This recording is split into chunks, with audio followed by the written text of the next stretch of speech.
আমরা এখন হাইড্রেশন শক্তি ও ল্যাটিস শক্তি নিয়ে বিস্তারিত আলোচনা করব। তো শুরুতে যদি বিস্তারিত আলোচনা করি তখন কিন্তু তোমাদের মনোযোগ থাকবে না, তাই শুরুতেই আমি সারমর্মটা বা শর্টকাটটা নিয়ে আলোচনা করতেছি, মানে সংক্ষেপে আলোচনা করতেছি, ঠিক আছে? তারপর আমি বিস্তারিত একবার আলোচনা করব। যারা ভালো স্টুডেন্ট আছো তারা অবশ্যই শর্টকাটের পাশাপাশি যে ডিটেলস করাবো সেটা তোমাকে দেখতে হবে। তো শুরুতে আমি একটা হেডলাইন লিখি এখানে, যে সারমর্ম, মানে এটার সারমর্মটা কি আসলে, সারমর্ম বা এটার শর্টকাটটা একটু দিতে যাচ্ছি আমি। শর্টকাট, আচ্ছা, হাইড্রেশন শক্তি কি, তাই না? প্রথমে আমি কালো কালিতে লিখে একটু, হাইড্রেশন শক্তি, হাইড্রেশন শক্তি। আমি আবারও বলতেছি, আমি কিন্তু শর্টকাট নিয়ে আলোচনা করতেছি, বা খুবই সংক্ষেপে আলোচনা করতেছি। হাইড্রেশন শক্তি বা এইচ ই সংক্ষেপে লিখলাম আমি। এটা কি জানো? এটা হচ্ছে পানি দ্বারা ভাঙার শক্তি, মানে কোনো কিছুকে আমরা পানি দ্বারা ভাঙবো, পানি দ্বারা ভাঙার শক্তি, ভাঙার শক্তি, এইটুকু মাথায় রাখো এমসিকিউ সলভ করার জন্য। হাইড্রেশন শক্তি মানে পানি দ্বারা ভাঙবো আমরা, এরপরে যে শক্তিটা বের হবে এটা হবে হাইড্রেশন শক্তি, ঠিক আছে? আচ্ছা, আরেকটা লিখি আমরা, সেটা হচ্ছে ল্যাটিস শক্তি, ল্যাটিস শক্তি সংক্ষেপে লিখলাম আমি এলআরই, ল্যাটিস এনথালপি, তোমার এনার্জি লিখলাম আমি, ল্যাটিস এনার্জি। আচ্ছা, এটা কি? এটা হচ্ছে যুক্ত থাকার শক্তি, কানেক্ট, কানেক্ট বা যুক্ত থাকার শক্তি, কানেক্ট বা যুক্ত থাকার শক্তি, আটকে থাকার শক্তি, কানেক্ট থাকার শক্তি আর কি, আটকে থাকার শক্তি বা কানেক্ট থাকার শক্তি। তো এখানে দুইটা কথা তোমাকে মাথায় রাখতে হবে এমসিকিউর জন্য, সেটা হচ্ছে যদি আমাদের হাইড্রেশন এনার্জিটা তোমার ল্যাটিস এনার্জির তুলনায় বেশি হয় তাহলে কিন্তু পানিতে দ্রবীভূত হবে কোনো কিছু, তাহলে কি হবে? পানিতে দ্রবীভূত হবে, দ্রবীভূত, পানিতে দ্রবীভূত হবে। আর যদি উল্টা ঘটনা ঘটে, উল্টা ঘটনা বলতে আমি কি বোঝাচ্ছি, যেমন হাইড্রেশন এনথালপিটা যদি আমাদের বা এনার্জিটা যদি ল্যাটিস এনার্জির তুলনায় কি হয়, কম হয়, তাহলে কিন্তু পানিতে দ্রবীভূত হবে এবং কি না, পানিতে দ্রবীভূত হবে না। তাহলে কোনো একটি যৌগ পানিতে দ্রবীভূত হবে কি হবে না ডিপেন্ড করতেছে কার উপর? হাইড্রেশন এনার্জি এবং ল্যাটিস এনার্জির উপর, ঠিক আছে? যদি হাইড্রেশন এনার্জি বেশি হয় ল্যাটিস এনার্জির তুলনায় তাহলে পানিতে দ্রবীভূত হবে, আর যদি উল্টো ঘটনা ঘটে পানিতে দ্রবীভূত হবে না। আমরা কিন্তু সংক্ষেপে আলোচনা করছি, তুমি নিজেও জানো, আমরা বিস্তারিত যাবো, এই কারণে ফার্স্ট টু লাস্ট দেখলে ভালো হয় আর কি, শর্টকাটটা তো দেখবাই। আচ্ছা, তো এখানে কিছু একটা এক্সাম্পল দিতেই পারি আমি। মনে করো যে এ ও বি দুটি, এ ও বি দুটি যৌগ, এ এবং বি দুটি যৌগ। তারপরে বলা হয়েছে যে পানিতে এ পানিতে দ্রবীভূত হয়, এ পানিতে দ্রবীভূত হয়, কিন্তু কিন্তু বি হয় না কেন? এরকম একটা প্রশ্ন মনে করো করছে, বি হয় না কেন? Just example. আচ্ছা, তাহলে আমরা কি জানলাম শর্টকাটে, যে হাইড্রেশন শক্তি হচ্ছে কি পানি দ্বারা কি ভাঙার শক্তি, কোনো কিছুকে আমরা পানি দ্বারা ভাঙবো, এই শক্তিটাকে বলা হচ্ছে হাইড্রেশন শক্তি। আর কোনো কিছু যুক্ত থাকার যেটা শক্তি, কানেক্ট থাকার যেটা শক্তি, সেটা হচ্ছে ল্যাটিস শক্তি, ল্যাটিস এনার্জি। যদি আমাদের হাইড্রেশন এনার্জিটা ল্যাটিস এনার্জির তুলনায় বেশি হয় তাহলে পানিতে দ্রবীভূত হবে, আর যদি উল্টা ঘটনা হয় হবে না। তাহলে এইটা থেকে আমরা কি বোঝা গেল বলতো, এই যে এখান থেকে? তাহলে তোমার আমি সংক্ষেপে লিখতেছি কিন্তু, হ্যাঁ সংক্ষেপে একটু লিখতেছি। এখানে বলা হয়েছে যে এ এবং বি দুইটা যৌগ, তার মধ্যে এ নাকি পানিতে দ্রবীভূত হয়, বি নাকি হয় না, এবং কেন? তাহলে এখানে শর্টকাট অ্যান্সার কি হবে? শর্টকাট অ্যান্সার হচ্ছে এ এর ক্ষেত্রে, এ এর ক্ষেত্রে তাহলে কি হবে বলতো, হাইড্রেশন এনার্জিটা বেশি হবে কার তুলনায়? ল্যাটিস এনার্জির তুলনায়, ঠিক আছে? আর বি এর ক্ষেত্রে তাহলে কি হবে উল্টো ঘটনা, এ হাইড্রোজেন এনার্জিটা তোমার ল্যাটিস এনার্জির তুলনায় কমে যাবে। এই তো, এই উত্তর। তাহলে কোনো একটা যৌগ মনে করো যে, এই যে এখানে দেখাচ্ছি তোমাকে আমি, মনে করো এই যে লাল কলমটা পানিতে দ্রবীভূত হয় আর এই কলমটা পানিতে দ্রবীভূত হয় না। তো শুরুতেই আমাদের যেটা উত্তর আসবে সেটা হচ্ছে, যেহেতু এটা পানিতে দ্রবীভূত হয় না, তাহলে এটার হাইড্রেশন শক্তিটা ল্যাটিস শক্তির তুলনায় কম। এই কারণে এটা পানিতে দ্রবীভূত হচ্ছে না। আর লাল কলমটা পানিতে দ্রবীভূত হচ্ছে কেন? জাস্ট এক্সাম্পল, কিন্তু ধরে নাও লাল, এই যৌগটা পানিতে দ্রবীভূত হচ্ছে কেন? কারণ তার হাইড্রেশন এনার্জিটা ল্যাটিস এনার্জির তুলনায় অনেক বেশি, তাই দ্রবীভূত হবে। এখন প্রশ্ন আসতে পারে, কখনো কি একটা যৌগের মধ্যে ইকুয়াল ইকুয়াল হতে পারে না? মনে করো যে তোমার কি বলে যে, আমি একটু এখানে লিখি, আমাদের তো উত্তর শেষ, তাই না? আমাদের কিন্তু উত্তর এখানে, কিন্তু আমাদের উত্তর শেষ। কিন্তু যদি কখনো এরকম সিচুয়েশন আসে, মনে করো যদি যদি কখনো এরকম সিচুয়েশন আসে যে হাইড্রেশন এনার্জি আর ল্যাটিস এনার্জি দুইটার জন্যই ঘটনা ঘটে গেছে, মানে সমান হয়ে গেছে, এখন কি হবে? এখন আমরা তাকাবো যে যদি এখানে হিট দেওয়া হয় একটু ওই যৌগটার মধ্যে, হিট যদি দেওয়া হয় তাহলে তোমার হাইড্রেশন এনার্জিটা বেড়ে যায়। কথা কি বুঝতে পারছো? ওই যৌগটার মধ্যে যদি হিট দেওয়া হয়, আচ্ছা যদি এখানে লিখি, যদি তাপ দেয়া হয়, তাপ দেয়া হয় তখন কিন্তু এরকম হবে যে এস ই টা কি হবে, বেশি হয়ে যাবে ল্যাটিস এনার্জির তুলনায়, আর তখন দ্রবীভূত হবে। আমাদের কিন্তু যে কোশ্চেনটা লিখছিলাম এটা কিন্তু উত্তর শেষ। এখানে আমি জাস্ট এমনিতেই বলতেছি যে যদি কখনো এরকম সিচুয়েশন আসে যে দুইজনেরই মান সমান, মানে একটা যৌগের দুইটা মানই সমান, ল্যাটিস এনার্জি এবং হাইড্রেশন এনার্জি সমান, তখন কি হবে? তখন যে ঘটনা ঘটবে, আমাকে তাপ দিতে হবে একটু, নাহলে হবে না। সাধারণত এই যে এই ঘটনাগুলো না, তোমার লেট টাইপের যে যৌগগুলো আছে না, লেট লেট যে পিবি এর যে যৌগগুলো আছে আর কি, এই যৌগগুলোর ক্ষেত্রে এই ঘটনাটা ঘটে। ঠান্ডা পানিতে দ্রবীভূত হয় না, গরম পানিতে দ্রবীভূত হয়, এরকম কিছু কাহিনী পাবো। অবশ্যই তুমি ফার্স্ট টু লাস্ট ভিডিওটা দেখবা, তোমাকে আমি A to Z শিখিয়ে দিব। তুমি তোমাকে জাস্ট শর্টকাটটা শুধু এখানে শিখালাম আমি। তো আমরা এখন ধীরে ধীরে ব্রডকাটের দিকে চলে যাচ্ছি। আমরা এখন আয়নিক যৌগের পানিতে দ্রবণীয়তা এই টপিকে চলে আসলাম। আসলে আমরা ধীরে ধীরে ল্যাটিস শক্তি, হাইড্রেশন শক্তির দিকে যাব। তার আগে দেখে নিই যে আমরা 9-10 পড়ছিলাম, অধ্যায় 5 স্যারেরা আমাদের পড়াইছিল যে আয়নিক যৌগগুলো পানিতে দ্রবীভূত হয়, কিন্তু কিভাবে দ্রবীভূত হয় সেটা তো আমাদের ব্যাখ্যা ছিল না, তাই না? তো আমরা এই বিষয়টা একটু জানার চেষ্টা করি। আসলে আহ আমরা একটা শব্দ বিভিন্ন সময় পড়ে আসছি, এটা হচ্ছে like dissolves, DI double SOLVES, like dissolves like, like dissolves like. মূলত এই নীতিতে এই নীতিতে বিভিন্ন যৌগ, বিভিন্ন যৌগ বিভিন্ন যৌগ বিভিন্ন দ্রাবকে দ্রবীভূত হতে পারে, কিন্তু হ্যাঁ, বিভিন্ন দ্রাবকে বিভিন্ন দ্রাবকে দ্রবীভূত হতে পারে বা দ্রবীভূত হয়, যে কোনো একটা লিখলেই হবে, দ্রবীভূত হয়। তাহলে লাইক ডিজলভস লাইক, আমি যদি এটা এই চিহ্ন দিই, এই নীতিতে কিন্তু বিভিন্ন যৌগ বিভিন্ন দ্রাবকে দ্রবীভূত হয়। পোলার যৌগ পোলার দ্রাবকে, অপোলার যৌগ অপোলার দ্রাবকে, এই জিনিসগুলো কিন্তু স্যাররা আমাদের শিখিয়েছিল, ঠিক আছে? আমিও শিখেছিলাম। তো এটা এটা মানে কি বললামই তো, তারপরে লিখে রাখি। অর্থাৎ যেমন দ্রাবক, যেমন দ্রাবক যেমন দ্রাবক তেমন দ্রব, এই নীতিতে এই এই নীতিতে দ্রবীভূত হয়, দ্রবীভূত এই নীতিতে দ্রবীভূত হয়। যেমন দ্রাবক তেমন দ্রব মানে কি?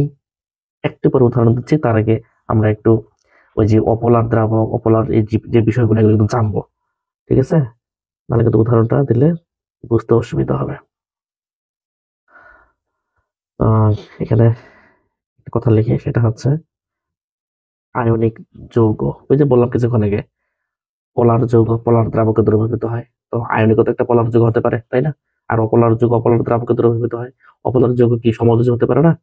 ম্যাক্সিমাম তো সমযোজী যৌগগুলো অপোলার। আয়নিক যৌগ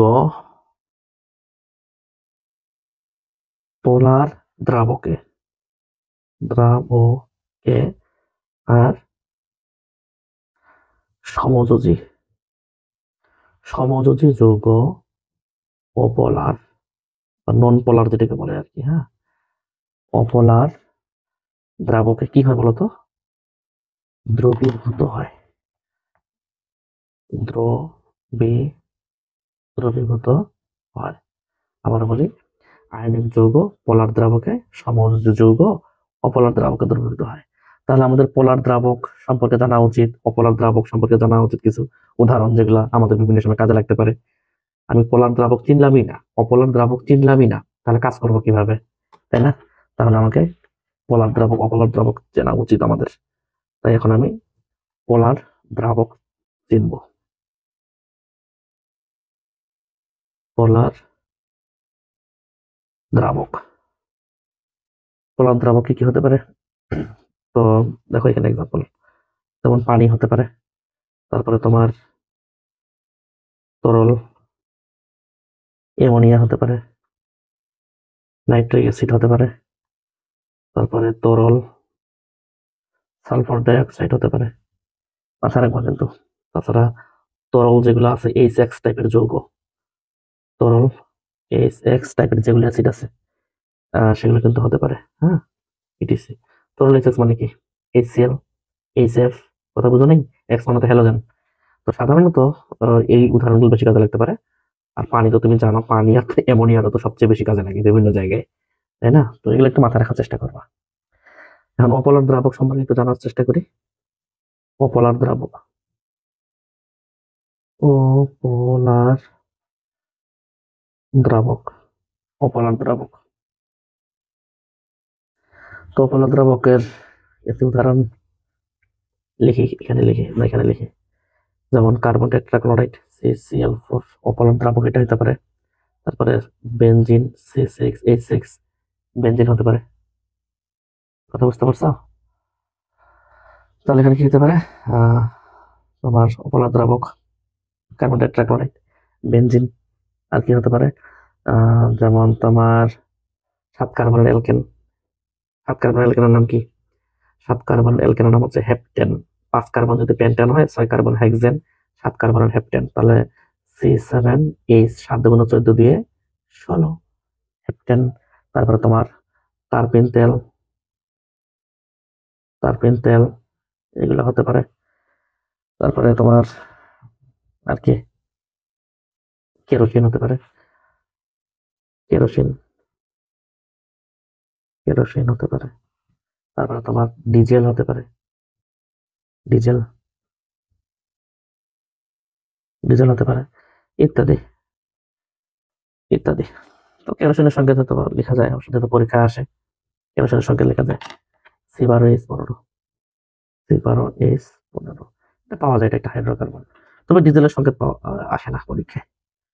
তারপর লিখতে পারো C12H23, এটা আসে না, আবার বলতেছি, এর সংকেত কাজে লাগে না। এখানে কার্বন 8 থেকে প্রায় 21টা থাকে, হতে পারে আর কি ডিজেলে। 8 থেকে 21টি কার্বন হয়ে থাকে, হয়ে থাকে কোথায়? ডিজেলে। টারপিন তেলে কোনো সংকেত টংকেত নাই, এগুলা পেট্রোলিয়াম টাইপের জিনিস, এগুলো সংকেত পাওয়া যায় না। তোমাকে যেটা মানে যেটা কাজে লাগে আর কি, হ্যাঁ, সেটা হচ্ছে যে CCl4টা, বেনজিনটা, এই দুইটাই বেশি কাজে লাগে। কার্বন টেট্রাক্লোরাইড, তারপরে তোমার বেনজিন, এগুলো বেশি কাজে লাগে। কেরোসিনের সংকেতটা কাজে লাগে। তো বলা যায় না কখন এমসিকিউ আসে, ঠিক নেই, ঠিক আছে? এগুলো কিন্তু কখন এমসিকিউ আসে এগুলো কিন্তু বলা যাবে না, তাই এগুলো কিন্তু মাথায় রাখতে হবে। তো আমি গ্যাসোলিন শব্দটাও লিখলাম এখানে, সমস্যা নেই। গ্যাসোলিন, গ্যাসোলিন, কেরোসিন, ডিজেল ইত্যাদি, এগুলো একটু মাথায় রাখতে হবে তোমাকে, বুঝতে পারছো? আচ্ছা, তো এখানে যেটা হলো সেটা হচ্ছে লাইক ডিজলভস লাইক, মানে যেমন দ্রাবক তেমন দ্রব, এই নীতিতে নাকি দ্রবীভূত হয়। মানে আয়নিক যৌগগুলো পোলার দ্রাবকে দ্রবীভূত হবে, সমযোজী যৌগগুলো অপোলার দ্রাবকে নাকি দ্রবীভূত হবে। তো তারপরে আমরা পোলার অপোলার দ্রাবক সম্পর্কে মোটামুটি একটা ধারণা নিলাম। এখন একটা উদাহরণ দিলেই মোটামুটি ক্লিয়ার হবে, হ্যাঁ। যেমন উদাহরণটা হচ্ছে এরকম, দেখো আমরা উদাহরণে আসলাম, যে উদাহরণটা হবে এরকম যে NaCl, NaCl পানিতে দ্রবীভূত হয় কেন? দ্রবীভূত, দ্রবীভূত হয় কেন? এখানে একটা কথা বলা ভালো, সেটা হচ্ছে 9 10 আমরা পড়ছি যে আয়নিক যৌগ পানিতে দ্রবীভূত হয়, এইটুকুই শুধু পড়ছি। তো কিভাবে হয় সেটা একটু আমরা গবেষণা করতে পারি অবশ্য। সেটা হচ্ছে এই যে অ্যান্সার লিখলাম। তো আমরা জানি যে NaCl এর দুইটা পোর্শন আছে, দুইটা অংশ আছে। এই কারণে এটা পোলার। তাহলে NaCl কি অংশ, মানে পোলার যৌগ আর কি, পোলার বলতে পারি আমরা। পোলার বলার কারণ আছে অবশ্য। কারণ হচ্ছে এখানে তোমার এটা প্লাস মাইনাস পাওয়া যায়, Cl মাইনাস পাওয়া যায়। আবার পানিও একটা কি পোলার। কারণ কি, কারণ আর কি বলবো, কারণ তুমি নিজেও জানো এইচ এইচ এখানে 2 ডেল্টা মাইনাস, এই হাইড্রোজেন হচ্ছে ডেল্টা প্লাস, এই হাইড্রোজেন হচ্ছে ডেল্টা প্লাস। তাহলে পানি কেন পোলার যৌগ? কারণ আমরা জানি এই বন্ধনজোড় ইলেকট্রন গুলো অক্সিজেনের দিকে যায়, অক্সিজেনের তড়িৎ ঋণাত্মকতার মান হাইড্রোজেনের তুলনায় বেশি থাকার কারণে। সেম কাহিনী এখানেও, বন্ধনজোড় গুলো ওইদিকে চলে যায়, তাই 2 ডেল্টা মাইনাস। মেন কথা হচ্ছে মৌলের পর্যায়বৃত্ত ধর্ম ও রাসায়নিক বন্ধনে পোলার যৌগ অংশটাতে আমি এই জিনিসগুলো আলোচনা করছি। তাই এখানে আমি মাথা খাওয়াবো না বা এখানে সময়ও দেবো না আমি। শুধু এইটুকু মাথায় রাখো, সোডিয়াম ক্লোরাইড পোলার একটা যৌগ, পানিও একটি পোলার যৌগ। ওই যে বলে আসলাম, যেমন যৌগ তোমার দ্রব তেমন দ্রাবক হইতে হবে। আসলেই তো, দ্রবটা NaCl আর দ্রাবকটা তোমার H2O, সেম সেম মিলে গেছে। তাই কি বলতে পারি আমরা, তাই দ্রবীভূত হয়। বুঝে নিতে হবে, কিন্তু সব কথা বলা যাবে না। তাই দ্রবীভূত হয়। তাহলে NaCl দ্রবীভূত হওয়ার মেইন কারণ কিন্তু এটাই। কথা কি বুঝতে পারছো? আচ্ছা, এরপরে আমরা যদি আরেকটু ভিতরে প্রবেশ করি, এটা হচ্ছে বিস্তারিত ব্যাখ্যা। দেখো, বিস্তারিত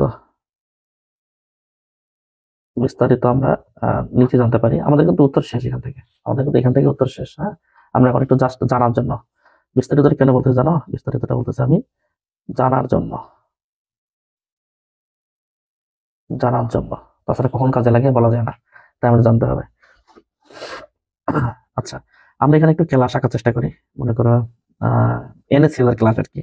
তো আমি এখানে Na প্লাস দিলাম, Cl মাইনাস দিলাম, আবার Na প্লাস দিলাম, Cl মাইনাস দিলাম।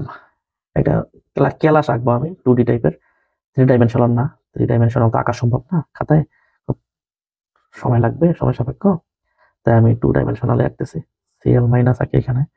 তাহলে এখানে আমি আবার একটা Na প্লাস দিই, Na প্লাস। তাহলে আরেকটা উল্টা দিলে কি হচ্ছে, Cl মাইনাস। তাহলে এখানে কি দাঁড়াচ্ছে, Na প্লাস উল্টা Cl মাইনাস, উল্টা বিপরীতটা আর কি। এখানে Cl মাইনাস, এখানে Na প্লাস, এখানে Cl মাইনাস, এখানে Na plus, Cl minus, Na plus. আচ্ছা, তো আমি একটু সুন্দর করে আঁকার চেষ্টা করি, যদিও সুন্দর হচ্ছে না। আমার উদ্দেশ্য ছবি আঁকা না, আমার উদ্দেশ্য হচ্ছে বোঝানো। ঠিক আছে? অতএব ছবি যেমনই হোক, ছবি তুমি আঁকবা ভালো করে, পরীক্ষার নাম্বার পেতে হবে তোমাকে, আমি তো আর পরীক্ষার নাম্বার পাবো না। আচ্ছা, তো এখানে আমি লিখে দিলাম অবশ্য যে NaCl এর ক্যালাস, এর ক্যালাস দেখো, NaCl এর ক্যালাস একটা আঁকলাম আমি 2 ডাইমেনশনালে। তো এখানে এই ক্যালাস দিয়ে কি বুঝাইছি আমি, দেখো এখানে একটু কি হলো, এখানে লিখি, এটা তো একটা ক্যালাস, NaCl এর একটা ক্যালাস। এটা যেমন তোমার পোলার দ্রাবকের অণুগুলো, পোলার পোলার দ্রাবকের অণুসমূহ, অণুসমূহ পোলার দ্রাবকের অণুসমূহ, যেমন পানি। আমরা তো পোলার যৌগের মধ্যে পানির উদাহরণ দেখলাম কিছুক্ষণ আগে। পোলার দ্রাবকের অণুসমূহ কঠিন আয়নিক যৌগের, কঠিন আয়নিক কঠিন আয়নিক যৌগের কেলাস। কঠিন আয়নিক যৌগের কেলাস মানে কি, এখানে কি উদাহরণ দিচ্ছি আমি, সোডিয়াম ক্লোরাইড একটা কঠিন পদার্থ না, তারই কেলাস বোঝাচ্ছে এখানে। যদি এই ছবিটা আঁকছি, কঠিন আয়নিক যৌগ বলতে আমি সোডিয়াম ক্লোরাইডের কেলাসটাকে বোঝাচ্ছে। হ্যাঁ, আচ্ছা, কেলাস আবার কি? কেলাস তো একটু হলে পড়ছো 9 অধ্যায় পাশে, অসংখ্য অণু মিলে, অসংখ্য তোমার কি অণু মিলে তোমার অনেক একটা বিরাট গুচ্ছ তৈরি করবে, এটা হচ্ছে কেলাস সহজ বাংলায়। কেলাস লেটিসে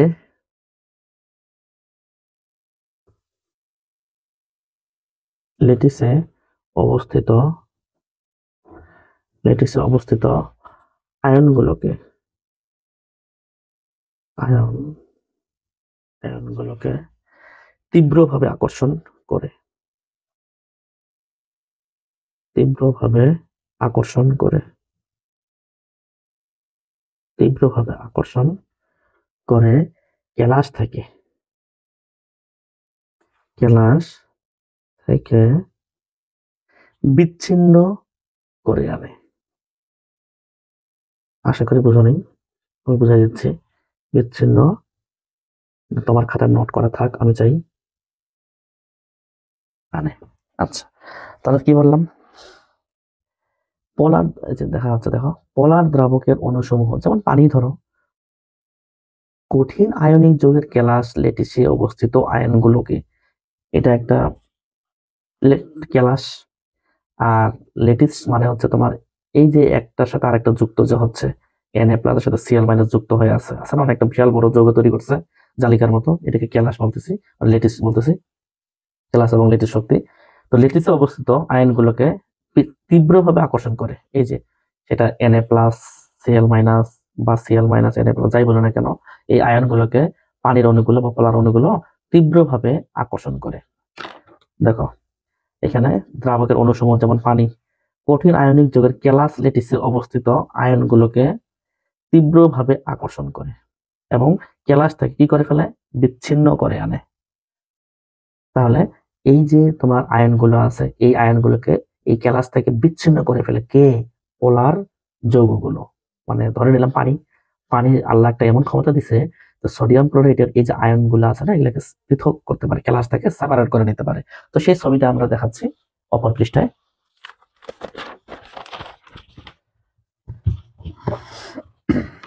তো একটু হলো 9 টেনে পড়ছো তুমি, সেটাই আমি দেখাচ্ছি। মনে করো যে এখানে Na প্লাস, কেলাস দেখলাম অনেকগুলো সোডিয়াম আয়ন দেখলাম না, তার মধ্যে একটা অণুকে দেখাচ্ছি আমি, হ্যাঁ একটা, সবগুলো তো দেখা সম্ভব না, একটা দেখাচ্ছি। তারপরে এখানে এই পাশে আমি Cl মাইনাসটা দেখাচ্ছি, Cl মাইনাস দেখাচ্ছে। আচ্ছা, তারপরে 1 2 3 4 5 6, মোটামুটি 6টা পানির অণু বিপরীত পাশে হয়ে একে আকর্ষণ করার চেষ্টা করবে। এটা কিন্তু আল্লাহ তাআলা একটা ক্ষমতা দিছে। আমরা জানি এখানে 2 ডেল্টা মাইনাস, এখানে হচ্ছে ডেল্টা প্লাস, এখানে ডেল্টা প্লাস পানির। অনুরূপভাবে এখানে ঘটনা ঘটবে, এখানে ঘটনা ঘটবে, এখানে ঘটনা ঘটবে, পানির অণুগুলো আসবে আর কি, 6টা পানির অণু আসে। তাহলে এখানে 2 ডেল্টা মাইনাস, এখানে ডেল্টা প্লাস, এখানে ডেল্টা প্লাস, মানে এখানে এইচ আর এখানে এইচ, বুঝে নিতে হবে। সবগুলো আঁকলে তো সময় লাগতেছে। আচ্ছা কি 2 delta minus, 2 delta minus, 2 delta minus, 2 delta minus, আর এগুলো তো প্রত্যেকটাতে হাইড্রোজেন ঢুকবে, প্রত্যেকটাতেই হাইড্রোজেন ঢুকবে, প্রত্যেকটাতে হাইড্রোজেন ঢুকতেছে। তাহলে যেটা দাঁড়ালো, এটা হচ্ছে এখানে delta plus hydrogen delta plus, এখানে ডেল্টা প্লাস, এই হাইড্রোজেন ডেল্টা প্লাস, এই হাইড্রোজেন ডেল্টা প্লাস, এখানে হাইড্রোজেন ডেল্টা প্লাস, এই হাইড্রোজেন ডেল্টা প্লাস। আচ্ছা, যা হোক প্রত্যেকটা মোটামুটি আঁকছি। তো আমি যেটা বলতে চাচ্ছি যে কেলাস থেকে যে আমি সোডিয়াম আয়নটাকে বের করলাম, এটা আমি তো বের করিনি, এটা পানি বের করছে, হ্যাঁ। তো পানির অণুগুলো এইভাবে চতুর্দিক থেকে ঘিরে ধরে থাকে একটা আয়নকে, দেখাচ্ছে শুধু আমি, মানে আমি একটা পানির অণু বের করে নিছি, এই সরি, একটা লবণের অণু বের করে নিছি। একটা লবণের অণু কি Na plus Cl minus, Na plus এর সাথে এরকম ঘটনা ঘটবে। আর Cl মাইনাসের সাথে কি হবে সেটা একটু দেখাই। তোমার তোমার কি পানির অণু 6টা আসবে এখানেও, 1 2 3 4 5 6 আসলো। আর আমরা জানি পানির অণুগুলো এরকম করে থাকে, পানির অণুগুলো এরকম করে থাকে।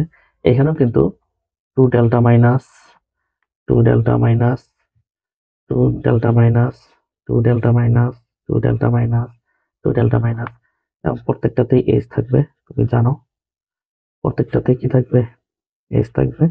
চিত্র আসলে ভালো হচ্ছে না, কারণ চিত্রের উদ্দেশ্য আমার ছিল না, আমার উদ্দেশ্য হচ্ছে বোঝানো।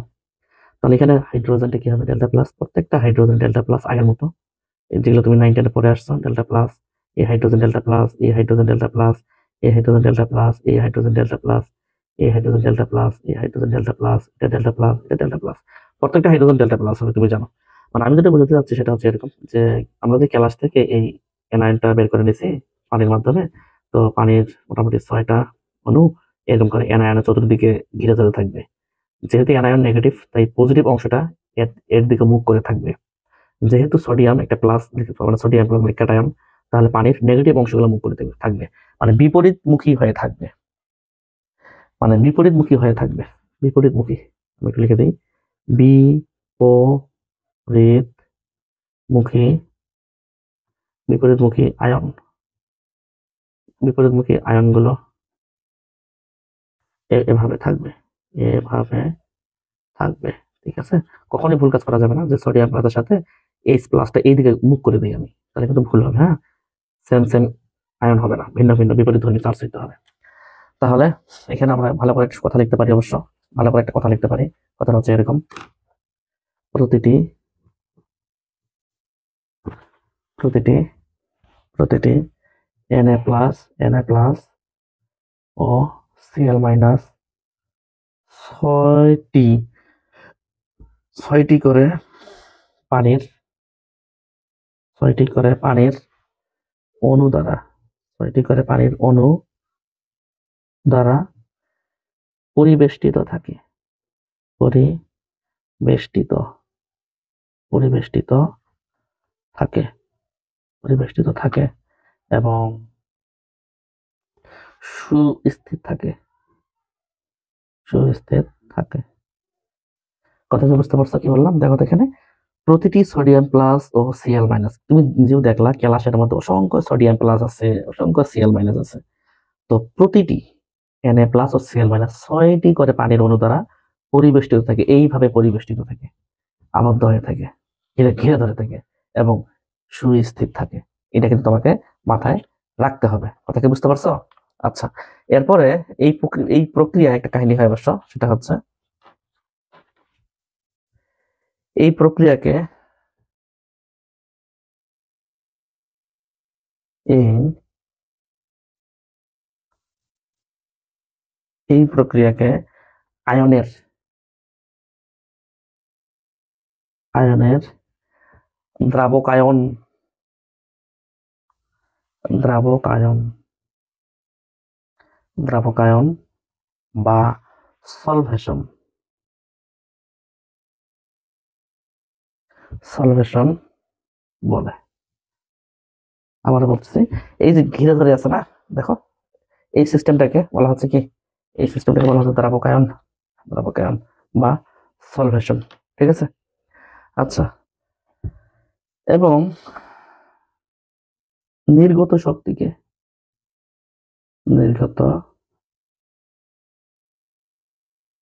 নির্গত শক্তিকে দ্রাবকায়ন শক্তি, দ্রাবকায়ন শক্তি, দ্রাবকায়ন শক্তি বা সলভেশন শক্তি বলে। ঠিক আছে, সলভেশন শক্তি বলে। আচ্ছা, তাহলে কোনটাকে দ্রাবকায়ন শক্তি বা সলভেশন শক্তি বলতেছে? এই যে যুক্ত হচ্ছে ক্যাটায়ন অ্যানায়নের সাথে পানির বিপরীত অমুখে, মানে ক্যাটায়ন অ্যানায়নের সাথে যে পানির যে বিপরীতধর্মী চার্জ গুলো মুখ, মানে তার মুখ দিয়ে ধরে আছে আর কি, মানে বিষয়টা কেমন উল্টাপাল্টি হচ্ছে আমারও। মানে বলতে যাচ্ছে ক্যাটায়ন এবং অ্যানায়নের সাথে পানির বিপরীতমুখী যে একটা এরকম পরিবেষ্টিত মণ্ডল হয়ে আছে, এর ফলে যে নির্গত শক্তি বের হচ্ছে, এই জিনিসটাকে মূলত আমরা, এই নির্গত শক্তিটাকে বলতেছি মূলত আমরা দ্রাবকায়ন শক্তি বা ওই যে দ্রাবকায়ন শক্তি বা সলভেশন শক্তি। একটা কথা মাথায় রাখতে পারো, দ্রাবকায়ন শক্তিটাকে আমরা কি হাইড্রেশন শক্তিও বলা যায়। পানির ক্ষেত্রে পানির ক্ষেত্রে পানির ক্ষেত্রে এটিকে এটিকে হাইড্রেশন শক্তি বলে। হাইড্রেশন হাইড্রেশন শক্তি বলে। পানির ক্ষেত্রে এটাকে হাইড্রেশন শক্তি বলে। কেন হাইড্রেশন? মানে এখানে এটা লিখে দিই আমি, পানি যোজন।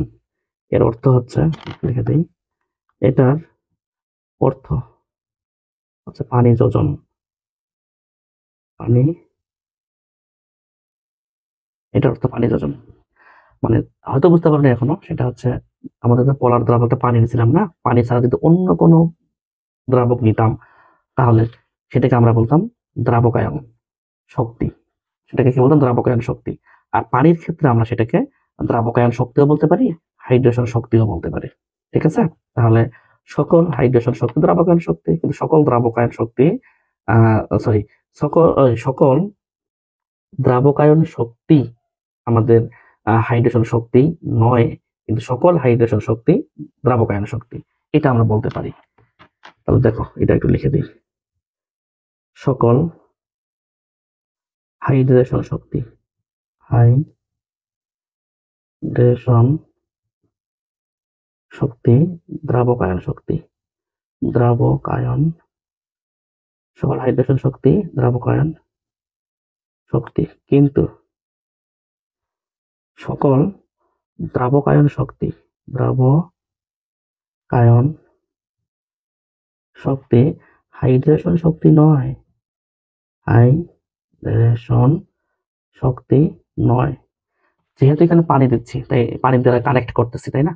তাহলে এটাকে আমরা দ্রাবকায়ন শক্তিও বলতে পারবো, হাইড্রেশন শক্তিও বলতে পারবো। কথার কথা, এখানে যদি আমরা তোমার তরল অ্যামোনিয়া নিয়ে কাজ করতাম, মানে অ্যামোনিয়ার এনটা এখানে থাকতো, এন তো নেগেটিভ জিনিস, আর এইচ গুলো ওই পাশে থাকতো, তাহলে মানে বিপরীতমুখী হয়ে থাকতো আর কি।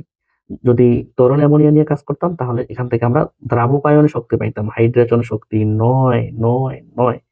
মূলত পানি দিয়ে কাজ করলে আমরা হাইড্রেশন শক্তি বলি, এটাকে দ্রাবকায়ন শক্তিও বলা যায়, কিন্তু অন্যান্য দ্রাবক নিয়ে কাজ করলে শুধুমাত্র দ্রাবকায়ন শক্তি বলবো। তবে আমাদের কাজে যেটা লাগবে সেটা হচ্ছে হাইড্রেশন শক্তি। পানি দ্বারা কাজ করতে হয়, তো হাইড্রেশন শক্তিটা আমাদের কাজে লাগবে। কথা কি বুঝতে পারছো? আচ্ছা, এবার আমরা মূল পয়েন্টে চলে যাই। আমরা এখন মূল পয়েন্টে চলে আসলাম এবং আমরা আলোচনা করবো এখন হাইড্রেশন শক্তি, এবং বিস্তারিত আলোচনা করব। এটা ইংরেজি নাম হচ্ছে হাইড্রেশন এনার্জি, তাই না? তো আমরা আগেই পড়ছিলাম হাইড্রেশন শক্তি কি, পানির সাথে কি, পানি দ্বারা ভাঙার শক্তি, কোনো কিছুকে পানি দ্বারা ভাঙার শক্তি। তো সেটা আমরা এখন অফিসিয়াল ভাবে লিখবো সুন্দর করে, পানির সাথে, পানির সাথে গ্যাসীয় ক্যাটায়ন, পানির সাথে গ্যাসীয়, পানির সাথে গ্যাসীয় ক্যাটায়ন বা অ্যানায়ন, পানির সাথে গ্যাসীয় ক্যাটায়ন বা অ্যানায়ন বিক্রিয়া করে, বিক্রিয়া করে হাইড্রেটেড, হাইড্রেটেড, হাইড্রেটেড, এটা কি? হাইড্রেটেড ক্যাটায়ন, মানে ওই ক্যাটায়নটা পানি দ্বারা যুক্ত হয়েছে, হাইড্রেটেড ক্যাটায়ন, হাইড্রেটেড ক্যাটায়ন বা হাইড্রেটেড,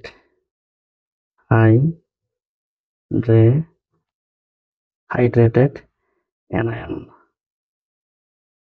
হাইড্রেটেড অ্যানায়ন সৃষ্টির প্রক্রিয়াকে, সৃষ্টির প্রক্রিয়াকে, সৃষ্টির প্রক্রিয়াকে হাইড্রেশন প্রক্রিয়া বলে। আমরা কিন্তু হাইড্রেশন শক্তি নিয়ে কাজ করছি, তাই না? তো তার আগে আমরা লিখতেছি কি, হাইড্রেশন প্রক্রিয়া, হাইড্রেশন প্রক্রিয়া, হাইড্রেশন প্রক্রিয়া। এবং এই প্রক্রিয়ায় নির্গত শক্তিটিকে মানুষ বলে হাইড্রেশন শক্তি, এবং এই প্রক্রিয়ায়, এবং এই প্রক্রিয়ায় নির্গত শক্তিকে, এই প্রক্রিয়ায় নির্গত শক্তিকে হাইড্রেশন শক্তি বলে, হাইড্রেশন শক্তি, হাইড্রেশন শক্তি বলে। আচ্ছা, এটা একটু মাথায় রাখতে হবে। তাহলে কি বললাম? পানির সাথে গ্যাসীয় ক্যাটায়ন বা অ্যানায়ন বিক্রিয়া করে হাইড্রেটেড ক্যাটায়ন বা হাইড্রেটেড অ্যানায়ন, মানে পানির সাথে যুক্ত ক্যাটায়ন এবং পানির সাথে যুক্ত অ্যানায়ন সৃষ্টির প্রক্রিয়াকে হাইড্রেশন প্রক্রিয়া বলে, এবং এই প্রক্রিয়ায় নির্গত শক্তিকে হাইড্রেশন শক্তি বলে। এখানে আমরা এক উদাহরণ দিলে বিষয়টা ক্লিয়ার হবে আরো। এক্সাম্পল দেখো, এক্সাম্পল যেমন এম প্লাস, এটা মনে করো গ্যাসীয়, হ্যাঁ, এখানে পানি অ্যাড করতেছে, পানি অ্যাড করার পর এম প্লাস H2O, এটাকে বলে কিন্তু হাইড্রেটেড ক্যাটায়ন। হ্যাঁ, আমি লিখে দিচ্ছি একটু পরে, দাঁড়াও। প্লাস নির্গত শক্তি, নির্গত শক্তি, এই নির্গত শক্তিটাকে মানুষ কি বলে জানো? হাইড্রেশন শক্তি। আমি একটু লিখে দিই, এখানে লিখে দিই হাইড্রেশন, হাইড্রেশন শক্তি। এই নির্গত শক্তিটাকে হাইড্রেশন শক্তি বলে। আর M+H2O যেটা, সেটাকে মানুষ বলে হাইড্রেটেড ক্যাটায়ন। আমি এখানে লিখে দিচ্ছি hydrated hydrated cation, hydrated cation বলে। আচ্ছা, অনুরূপভাবে দেখো এবার এনায়ন নিয়ে কাজ করি। X মাইনাস মনে করি গ্যাসীয় এটা, X মাইনাস এবং H2O, এইখানে সেই পূর্বের মতো হবে X minus H2O hydrated anion plus নির্গত শক্তি এবং নির্গত শক্তিটার ফলে আমাদের হাইড্রেশন এনার্জি পাবো। এখানে হাইড্রেশন এনার্জি পাবো, কথা বুঝে নিও একটু। আর এখানে তোমার হাইড্রেটেড অ্যানায়ন বলবো, এটা এই জিনিসটাকে হাইড্রেটেড হাইড্রেটেড অ্যানায়ন। আচ্ছা, তাহলে আবারও দেখো এখানে কি লিখছি, পানির সাথে দেখো, পানির সাথে গ্যাসীয় ক্যাটায়ন বা অ্যানায়ন বিক্রিয়া করে। জি, গ্যাসীয় ক্যাটায়ন বা গ্যাসীয় অ্যানায়ন পানির সাথে বিক্রিয়া করছে। হাইড্রেটেড ক্যাটায়ন বা হাইড্রেটেড অ্যানায়ন সৃষ্টির প্রক্রিয়াকে, জি, হাইড্রেটেড ক্যাটায়ন এবং হাইড্রেটেড অ্যানায়ন সৃষ্টি হয়েছে। ওই প্রক্রিয়াকে হাইড্রেশন প্রক্রিয়া বলে। এই প্রসেসটাকে হাইড্রেশন প্রসেস বলে বা প্রক্রিয়া বলে, এবং এই প্রক্রিয়ায় নির্গত শক্তিকে মানুষ হাইড্রেশন শক্তি বলে। ঠিক আছে, তাহলে সেম কাহিনী এখানেও আমরা নির্গত শক্তি পাবো, এবং এখানেও এই নির্গত শক্তিটাকে মানুষ বলবে হাইড্রেশন শক্তি। আশা করি বুঝতে পারছো। তবে এখানে একটা কথা মাথায় রাখতে হবে, যেহেতু নির্গত বলতেছি আমরা, তাই আমরা বলবো এটি নির্গত মানে কি, তাপ হারি না তাপ উৎপাদী বলতো? নিশ্চয়ই তাপ উৎপাদী। এটি তাপ উৎপাদী, এটি তাপ উৎপাদী প্রক্রিয়া, এটা তাপ উৎপাদী প্রক্রিয়া। আচ্ছা, বিশেষ দ্রষ্টব্য বলতে পারি পানি ছাড়া পানি পানি ছাড়া অন্য অন্য দ্রাবক নিলে হবে দ্রাবকায়ন শক্তি, দ্রাবকায়ন প্রক্রিয়া ও দ্রাবকায়ন শক্তি। বুঝে নিও আর কি, এর ফলে নির্গত শক্তিকে দ্রাবকায়ন শক্তি বলে, দ্রাবকায়ন শক্তি। আচ্ছা, এটা নিয়ে আমি কাজ করবো না, কারণ আমি কিছুক্ষণ আগে এটা নিয়ে কথা বলে আসলাম যে পানি ছাড়া যদি অন্যান্য পোলার কোনো যৌগ নেই, পানি ছাড়া যেমন NH3 আছে, তো অনেকে নেই, তখন কিন্তু আমাদের দ্রাবকায়ন শক্তি, তখন হাইড্রেশন প্রক্রিয়া বলবো না, তখন বলবো দ্রাবকায়ন প্রক্রিয়া, এবং এর ফলে সৃষ্ট যে শক্তি সেটাকে বলবো আমরা দ্রাবকায়ন শক্তি। অর্থাৎ পানি ছাড়া, কি বললাম, পানি ছাড়া অন্য দ্রাবক নিলে দ্রাবকায়ন প্রক্রিয়া বা দ্রাবকায়ন শক্তি হবে। আশা করি তুমি আমার এই কথাটা বুঝতে পারছো। ঠিক আছে, আমরা এখন হাইড্রেশন শক্তির মান নিয়ন্ত্রণকারী নিয়ামক সমূহ নিয়ে কাজ করব। আমরা এখন হাইড্রেশন শক্তির মান নিয়ন্ত্রণকারী নিয়ামকগুলো নিয়ে কাজ করব, এবং সেই নিয়ামকগুলি আমরা নিচে আলোচনা করতেছি। ঠিক আছে, তো কি কি বিষয়ের উপর ডিপেন্ড করে? 1 নাম্বার হচ্ছে আয়নের চার্জের উপর, মাথায় রাখবা। কিসের উপর? আয়নের চার্জের উপর, আয়নের চার্জের উপর। আচ্ছা, 2 নাম্বার আমরা কি বলবো? 2 নাম্বার, আমার একটু জায়গা লাগবে, তো তাই এখানে একটু আমি ফাঁকা রাখলাম। 2 নাম্বার এখানে লিখলাম, মনে করো তোমার আয়নের ক্যাটায়ন বা আয়নের আকারের উপর, আয়নের আয়নের আকারের উপর, আয়নের আকার। এখন আয়নের আকার কোন কোন আয়ন বোঝাচ্ছি আমি? আয়ন বলতে আমি ক্যাটায়ন অ্যানায়ন উভয়ে বোঝাচ্ছে, কিন্তু ক্যাটায়ন ও অ্যানায়ন উভয়কেই বোঝাচ্ছি আমি। হ্যাঁ, উভয়কে বোঝাচ্ছি ক্যাটায়নের আকার। আচ্ছা, 3 নম্বরে আমি এখানে তোমার উদাহরণ লাগবে লিখতে। 3 নম্বরে এখানে লিখি আমি তোমার dipole moment, dipole moment dipole moment. তো ডাইপোল মোমেন্ট অবশ্য মিউ দ্বারা প্রকাশ করে। মিউ মৌসিকারে মিউ হস্য, জানো না লিখতে পারো, মিউ দ্বারা কিন্তু প্রকাশ করে। ওকে, তো এই কয়েকটা জিনিসের উপর কিন্তু নির্ভর করে। হ্যাঁ, কি বললাম, আয়নের চার্জের উপর, আয়নের চার্জের উপর নির্ভর করে। তো আয়নের চার্জের উপর নির্ভর করে। তো এখন আমরা দেখি একটু আয়নের চার্জ যত বেশি হবে, দাঁড়াও এখানে লিখি, আয়নের চার্জ যত বেশি হবে আমাদের হাইড্রেশন এনার্জির মানটা, হাইড্রেশন শক্তির মানটা তত বেশি হবে। এটা একটু মাথায় রাখতে হবে। কথা কি বুঝতে পারছো? আশা করি বুঝতে পারো নি। তো উদাহরণটা দিলে হয়তো বুঝতে পারবা, উদাহরণটা দিলেই মোটামুটি বুঝতে পারবা। তো দেখি একটু কি হয়। এক্সাম্পল কি বললাম, চার্জ বেশি হলে। তো এখানে আমরা মনে করো যে 1 নম্বর উদাহরণ দিই। আচ্ছা, 1 নম্বর বাংলায় দিই, যেহেতু রোমান সংখ্যা 1 দিয়ে কাজ করলাম। 1 নম্বর উদাহরণ যদি দিই তাহলে Na প্লাস, পরিচিত একটা উদাহরণ, Na প্লাস, Mg2 প্লাস এবং অ্যালুমিনিয়াম 3 প্লাস উদাহরণ দেওয়া যায়। কিন্তু আয়নের চার্জ যত বেশি হবে হাইড্রেশন এনথালপি তত বেশি হবে। কথা তো ঠিকই আছে। তাহলে 2 নম্বর যে উদাহরণটা হতে পারে, তোমার মনে করো যে কে প্লাস এর চেয়ে কার চার্জ বড়। আমি কিন্তু পর্যায় ভিত্তিক কাজ করতেছি অবশ্য। তোমার মনে করো ক্যালসিয়াম 2 প্লাস, ক্যালসিয়াম 2 প্লাস, তাহলে এই দুজনের মধ্যে ক্যালসিয়াম 2 প্লাস তোমার যেহেতু চার্জ বেশি, তার হাইড্রেশন শক্তি বেশি হবে, বুঝে নিতে হবে। কারণ আমরা বলেই দিছি আয়নের চার্জ যত বেশি হবে হাইড্রেশন এনার্জি তত বেশি হবে। এটা একটু মাথায় রাখতে হবে। এরপরে চলে আসো 2 নম্বরে, যে আয়নের আকার, আয়নের আকারের দিকে আসে চিন্তা ভাবনা করে। আয়ন বলতে আমি ক্যাটায়ন এবং অ্যানায়ন দুইটা কি বোঝাচ্ছে কিন্তু বুঝে নিতে হবে। তো এখানে একটা এক্সাম্পল দেওয়া যেতে পারে, আমি 1 নম্বর একটা উদাহরণ দিচ্ছি। যেমন তোমার পরিচিত একটা উদাহরণ, ঠিক আছে। মনে করো লিথিয়াম, সোডিয়াম প্লাস, তোমার lithium plus sodium plus K plus. আয়নের আকার যেটা বলা হয়েছে, আকার নিয়ে কাজ করতেছে। তো দেখো গবেষণা করে এটা কিন্তু তোমার গ্রুপ 1 এর কিছু ক্রম লিখছি আমি, গ্রুপ 1, তাই না? গ্রুপ 1। তো lithium plus sodium plus potassium plus কার সাইজ ছোট, কার সাইজ ছোট বলো? লিথিয়াম প্লাস সাইজ ছোট। যদি সাইজ ছোট হয় তাহলে কিন্তু তোমার কি হাইড্রেশন এনার্জি বেশি হয়। তো এই জিনিসটা কিন্তু আমরা চাইলে লিখতে পারি। তাহলে এই দুটা কেমনে লিখি, যদি তোমার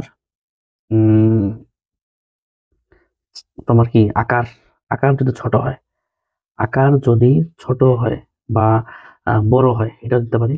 এটা যদি বড় হয় তাহলে হাইড্রেশন এনার্জি কমে যাবে। আবার বলতেছি, ক্যাটায়ন বা অ্যানায়নের যদি তোমার কি সাইজ বা আকার বড় হয় তাহলে হাইড্রেশন এনার্জি কমে যাবে।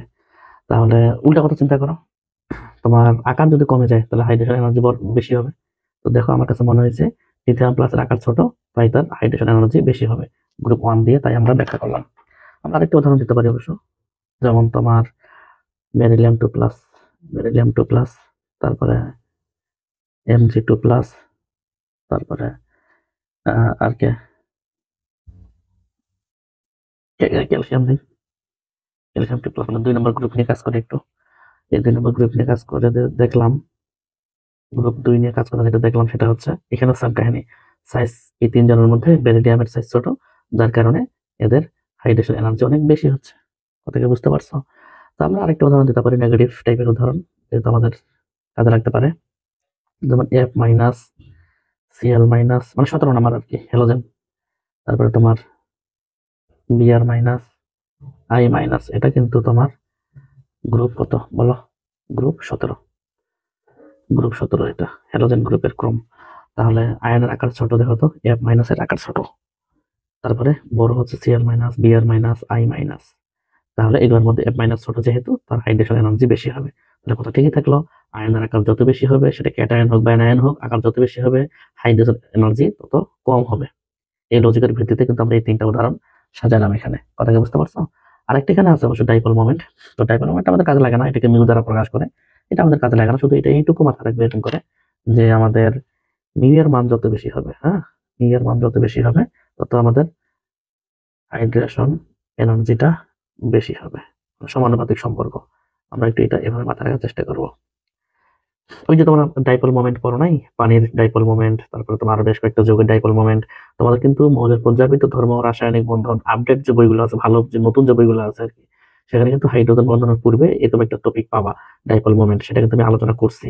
তো এখানে মিউ এর মান বা ডাইপোল মোমেন্টের মান যত বেশি হবে, হাইড্রেশন এনার্জি তত বেশি হবে। যদি কোনো একটা যৌগের ডাইপোল মোমেন্ট, মনে করো দুইটা যৌগের ডাইপোল মোমেন্ট দিছে ওরা, বলা হচ্ছে কার ডাইপোল মোমেন্ট, এই কার হাইড্রেশন শক্তি বেশি, আমরা চেক করব যার ডাইপোল মোমেন্ট বেশি তার হাইড্রেশন শক্তি বেশি। তবে আমাদের ইন্টারমিডিয়েটে আমাদের কাজে লাগবে সাধারণত 1 নম্বর পয়েন্টে কাজে লাগতে পারে এই যে আয়নের চার্জ আর আয়নের আকার, এই দুইটা বেশি কাজে লাগতে পারে। এই দুটো একদম কষ্ট করে মনে রাখার চেষ্টা করব। আশা করি তুমি আমার এই কথাগুলো বুঝতে পারছো। আমরা এখন লেটিস শক্তি নিয়ে কাজ করবো অবশ্য। আমরা এখন লেটিস শক্তি নিয়ে আলোচনা করব। আমরা অলরেডি হাইড্রেশন শক্তি নিয়ে কাজ করে আসলাম, এখন লেটিস শক্তি নিয়ে কাজ করব, ঠিক আছে? তো লেটিস শক্তি আমরা শুরুতে সারমর্ম বা শর্টকাট যখন আলোচনা করলাম, সেখানে বলে আসছি যে কানেক্ট থাকার শক্তি, দুটো অনুবন্ধ থেকে ক্যাটায়ন এনায়নের মধ্যে যে কানেক্ট থাকার যে শক্তিটা, সেটাই হচ্ছে তোমার লেটিস শক্তি। তো এখন আমরা বিস্তারিত পড়বো, দেখলে বুঝতে পারবা। যেমন এক মল পরিমাণ, 1 মোল পরিমাণ আয়নিক যৌগ গঠন করতে,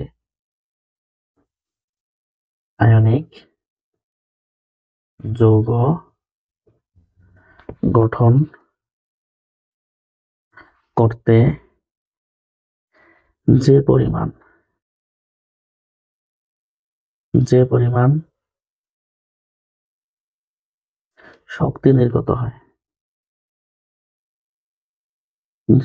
শক্তি নির্গত হয়, তাকে লেটিস শক্তি বলে, তাকে লেটিস শক্তি বলে। আবার বলি, 1 মোল পরিমাণ আয়নিক যৌগ গঠন করতে, 1 মোল পরিমাণ আয়নিক যৌগ গঠন করতে যে পরিমাণ শক্তি নির্গত হয় তাকে লেটিস শক্তি বলে, ঠিক আছে? তবে নরমালি আমরা মনে রাখবো এটা হচ্ছে কানেক্ট থাকার শক্তি, কানেক্ট থাকা, যুক্ত থাকার শক্তি। তো একটু পরে আমরা বিষয়টা আরো ক্লিয়ার বুঝতে পারবো, ঠিক আছে? তো এই লেটিস শক্তি জানার পর আমাদের আরেকটা জিনিস জানতে হবে, সেটা হচ্ছে লেটিস এনার্জি যত বেশি হবে তত আমাদের সুস্থির থাকবে। ওই যে বললাম কিছুক্ষণ আগে, কানেক্ট থাকার শক্তি যত বেশি, ধরা লেটিস শক্তি বেশি হবে, তত এরা ভালো করে যুক্ত থাকবে এবং তত এদের সুস্থিতি থাকবে। সুস্থিত বেশি হবে বা সুস্থিতি যেটা বলে। আর যত বেশি সুস্থিতি হবে তত ভাঙতে চাবে না, অনেক বেশি তাপ শক্তি প্রয়োগ করতে হবে। তাহলে বোঝা গেল ওই কঠিন যৌগটার কি হবে বলতো, গলনাঙ্ক বেশি হবে, গলনাঙ্ক বেশি হবে। কথাটা বুঝতে পারছো? কঠিন পদার্থ তো আর তোমার স্ফুটনাঙ্ক হয় না, তাই গলনাঙ্ক বললাম আমরা। তাহলে আবার বলতেছি, তোমার যদি লেটিস এনার্জিটা বেশি হয় তাহলে সুস্থিত বেশি বা স্থিতি বা সুস্থিত বেশি হয়, পাশাপাশি গলনাঙ্কটাও বেশি হয়। এটা একটু মাথায় রাখতে হবে। কার বলতো? আয়নিক যৌগের। তাই আমরা এখানে আয়নিক যৌগে দেখতে পাচ্ছি, লিখে একটু, আয়নিক যৌগের। তাহলে কি বললাম, আয়নিক যৌগের লেটিস এনথালপি মান যত বেশি হবে তত বেশি যৌগটা সুস্থির থাকবে এবং তত তার গলনাঙ্ক বেশি থাকবে। তো আমরা এখানে একটা নমুনা কোশ্চেন দেখলে সেটা বুঝতে পারবো। নমুনাটা দেখো একটু। তোমার মনে করো যে এম প্লাস গ্যাসীয় প্লাস এ মাইনাস গ্যাসীয়। এখান থেকে আমি তৈরি করব এম প্লাস আর এ মাইনাস, এবং এটা সলিড জিনিস তৈরি হবে কিন্তু মাথায় রাখবা। এবং এর ফলে তোমার কি হবে বলতো, নির্গত শক্তি হবে কিছু, নির্গত শক্তি। এই নির্গত শক্তিটাকে আমরা কি বলছিলাম মনে আছে? ওইখানে বলছিলাম তোমার হাইড্রেশন শক্তির, এখানে হাইড্রেশন শক্তি বলছিলাম, আর লেটিস শক্তির এখানে বলবো লেটিস শক্তি, লেটিস শক্তি। নির্গত শক্তিটাকে আমরা লেটিস শক্তি বলবো। এবং এটা কিন্তু আয়নিক যৌগ, আয়নিক আয়নিক যৌগ, এবং এটা কিন্তু 1 মোল, 1 মোল আমরা গবেষণা করে দেখি, 1 মোল পরিমাণ আয়নিক যৌগ গঠন করতে, আসলে তো আমরা 1 মোল আয়নিক যৌগ গঠন করলাম এম প্লাস এ মাইনাস, তাই না? 1 মোল পরিমাণ আয়নিক যৌগ গঠন করতে যে পরিমাণ শক্তি কি হয়, আমরা একটু মার্ক করে নিই। 1 মোল পরিমাণ আয়নিক যৌগ গঠন করতে যে পরিমাণ শক্তি নির্গত হয় সেটাই হচ্ছে লেটিস শক্তি। কথা কি বুঝতে পারছো? তো আমরা একটা উদাহরণ চলে যাই তাহলে, এক্সাম্পল দেখলে বিষয়টা ক্লিয়ার হবে। যেমন তোমার সেই আবার একই কাহিনী, Na প্লাস গ্যাসীয়, Cl মাইনাস গ্যাসীয়, এই দুজন মিলে তাহলে কি হবে বলো? Na প্লাস হবে আর Cl মাইনাস হবে, এবং অবশ্যই সলিড হবে, এবং সেই পরিবের মতো এটা হবে তোমার নির্গত শক্তি, এবং এই নির্গত শক্তিটিকে মানুষ বলে লেটিস শক্তি। তবে সোডিয়াম প্লাস আর Cl মাইনাস নিয়ে যদি কাজ করি, তাহলে নির্গত শক্তিটা হবে, সেই শক্তির মান হবে কত জানো? এই শক্তির মান হবে তোমার প্লাস কত, 760 কিলোজুল, 760 কিলোজুল পার মোল। এই মানটা তো মুখস্থ রাখার দরকার নাই অবশ্য। তবে যদি আমরা ডেল্টা এস দিয়ে লিখি মনে করো, বা ডেল্টা এস দিলে কি হয় বলতো? ডেল্টা এস থাকলে ডেল্টা এস এল দিলাম, মানে লেটিস যেহেতু ডেল্টা এস এল, তাহলে এখানে মাইনাস দিয়ে লিখবো যেহেতু এখানে প্লাস আছে। হ্যাঁ, তাহলে ডেল্টা এস থাকলে মানে তাপ উৎপাদনের ক্ষেত্রে ডেল্টা এস কি হয়? নির্গত, যেহেতু নির্গত মানে তো তাপ উৎপাদী, তাই না? তাহলে প্লাস থাকলে এখানে ডেল্টা এস এর ক্ষেত্রে মাইনাস লিখবো না? অবশ্যই লিখবো। মাইনাস 760 কিলোজুল পার মোল, এটা লেখা যায়। তাহলে যেহেতু এখানে তাপ নির্গত হচ্ছে মানে উৎপন্ন হচ্ছে আর কি, তাই আমরা বলতে পারি এটি তাপ উৎপাদী প্রক্রিয়া। তাপ উৎপাদী প্রক্রিয়া, এটি একটি তাপ উৎপাদী প্রক্রিয়া, তাপ উৎপাদী প্রক্রিয়া। তবে এখানে কাহিনী আছে কিছু। লেটিস ভাঙার শক্তি,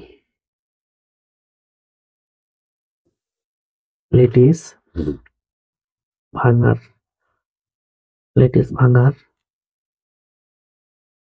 শক্তি তাপ শোষী।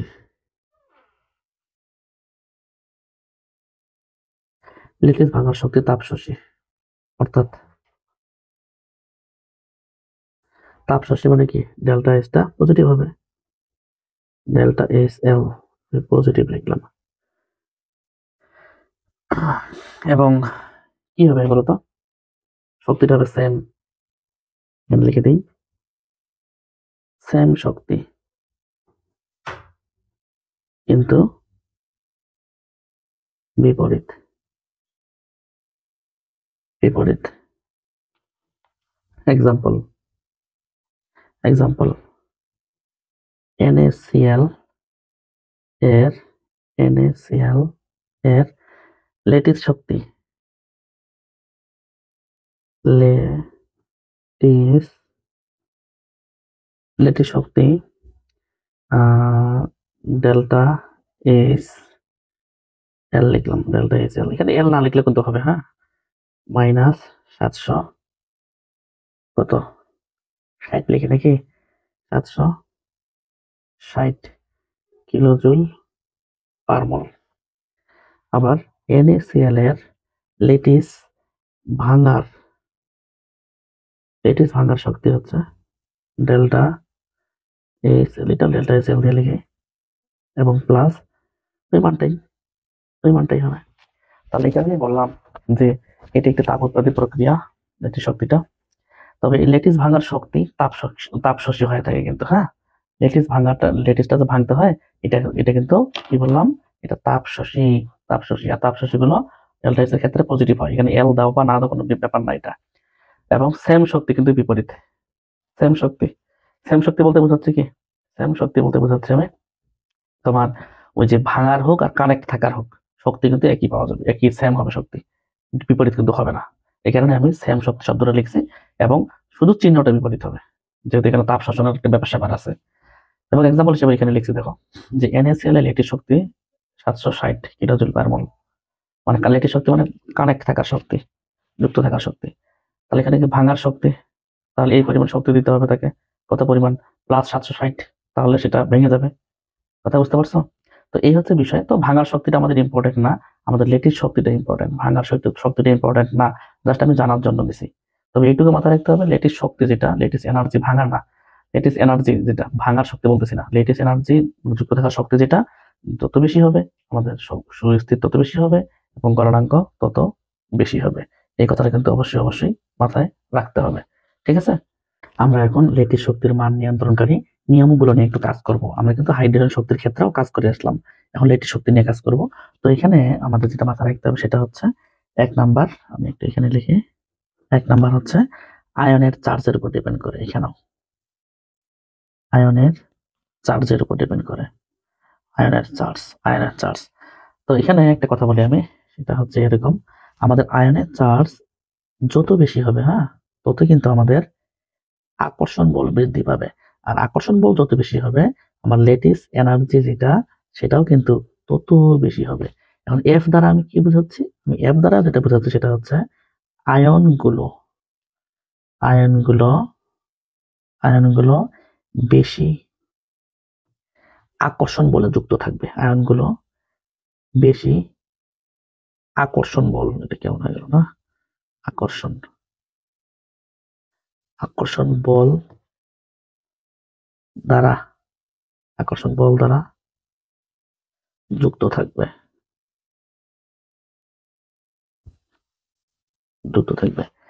তাহলে কি বললাম? আমাদের আয়নের চার্জ যত বেশি হবে, এই চিহ্ন ধরে বেশি বোঝাচ্ছে, যত বেশি হবে তত আমাদের আকর্ষণ বল তত বেশি হবে। এখন আকর্ষণ বল যত বেশি হওয়া মানে হচ্ছে আয়নগুলো বেশি আকর্ষণ বল দ্বারা যুক্ত থাকবে একজন আরেকজনের সাথে, ক্যাটায়ন অ্যানায়ন আর কি, একজন আরেকজনের সাথে বেশি শক্তি দিয়ে যুক্ত থাকবে। এবং যুক্ত থাকলে এটা কি সহজে ভাঙতে চাবে না?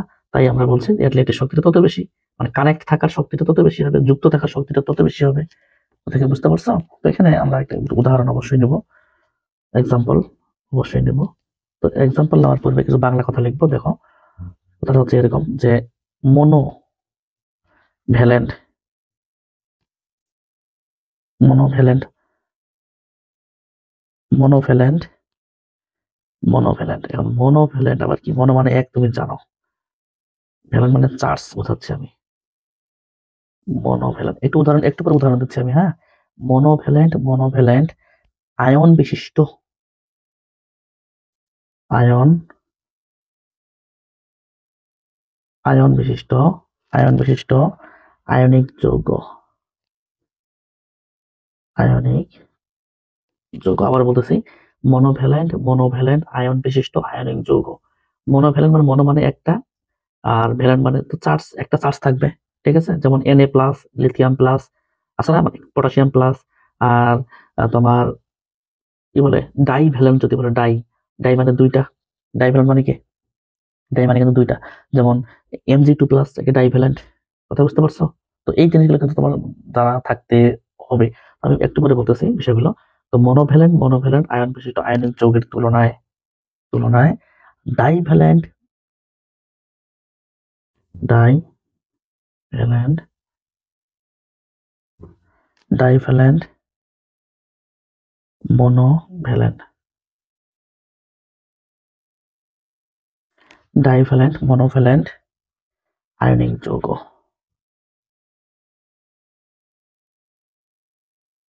আয়নিক যৌগ এর তুলনায় আবার divalent divalent divalent divalent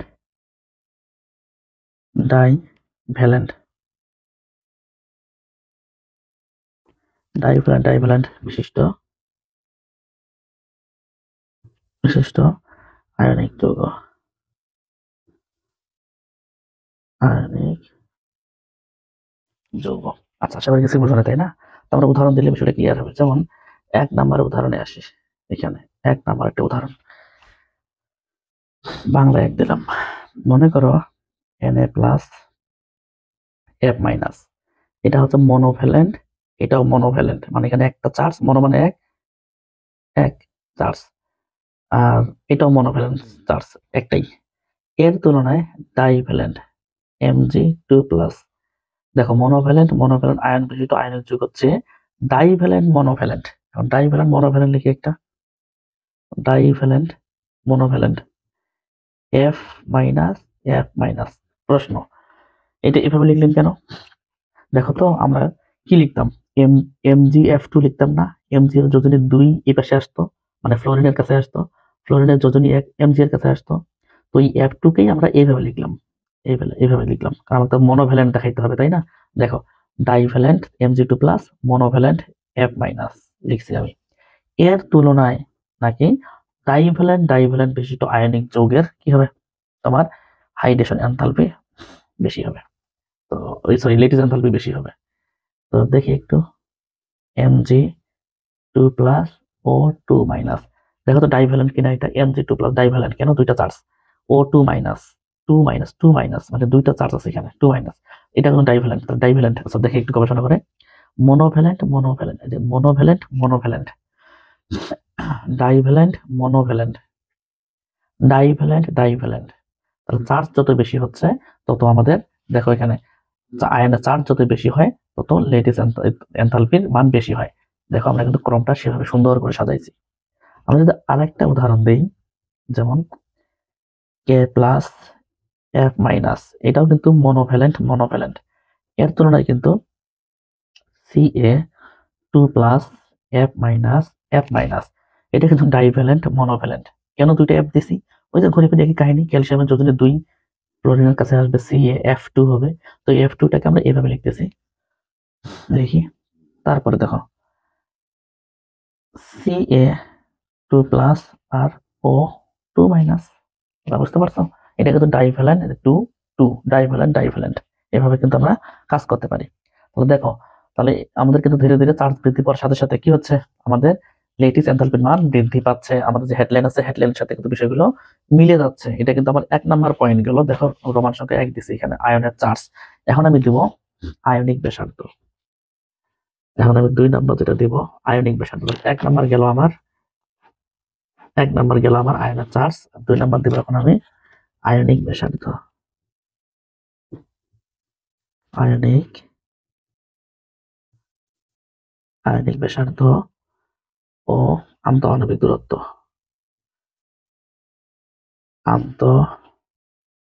ionic, আণবিক না অবশ্য আয়নিক, যেহেতু আমি আয়ন নিয়ে কাজ করতেছি। দূরত্ব, তাহলে 2 নাম্বারটা হবে আয়নিক ব্যাসার্ধ ও আন্তঃআয়নিক দূরত্ব। এগুলো কি, অবশ্যই আমি আলোচনা করব। আচ্ছা, আমাদের এই সূত্র তো জানি, আমরা বিভিন্ন সময় পড়ছি যে F সমানুপাতিক 1/r²। কুলম্বের সূত্র থেকে তো তুমি এই সূত্র জানো না? জানো। তাহলে এখানে আর দ্বারা কি বোঝাচ্ছে, এটা একটু আমি নোট করে নিই আগে। আমি যেটা বোঝাচ্ছি আর দ্বারা, সেটা হচ্ছে দেখো আয়ন দ্বয়ের মধ্যবর্তী দূরত্ব, আয়ন দ্বয়ের মধ্যবর্তী দূরত্ব, মধ্যবর্তী আয়ন দ্বয়ের মধ্যবর্তী দূরত্ব, বা যেটাকে বলে মানুষ আন্তঃআয়নিক দূরত্ব। আন্তঃআয়নিক, আণবিক বলবো না, আমরা তো অণু নিয়ে কাজ করতেছি না, তাই না? দুইটা আয়ন নিয়ে কাজ করতেছি, প্লাস মাইনাস, তাই আয়ন শব্দটা বলবো। আন্তঃআয়নিক দূরত্ব, আচ্ছা, এফ কি, এফ সম্পর্কে একটু ধারণা দিই। এফ হচ্ছে আয়ন দ্বয়ের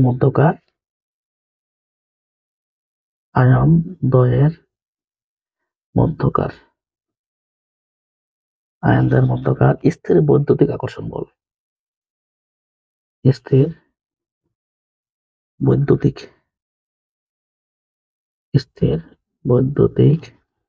আকর্ষণ বল।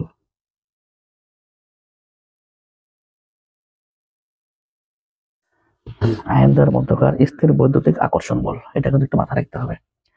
আর এটা আরটা কি বললাম, আর বলতে যেটা আমি, আয়ন দ্বয়ের মধ্যবর্তী দূরত্ব বা আন্তঃআয়নিক দূরত্ব। তো এটা সম্পর্কে যদি আরেকটু জানতে চাও, আমি বলতে পারবো অবশ্য। মনে করো এই দূরত্বটা সম্পর্কে যদি আরেকটু জানতে চাও, সেটা হচ্ছে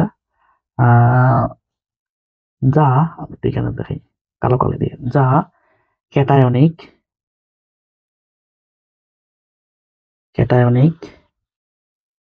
ও অ্যানায়নিক,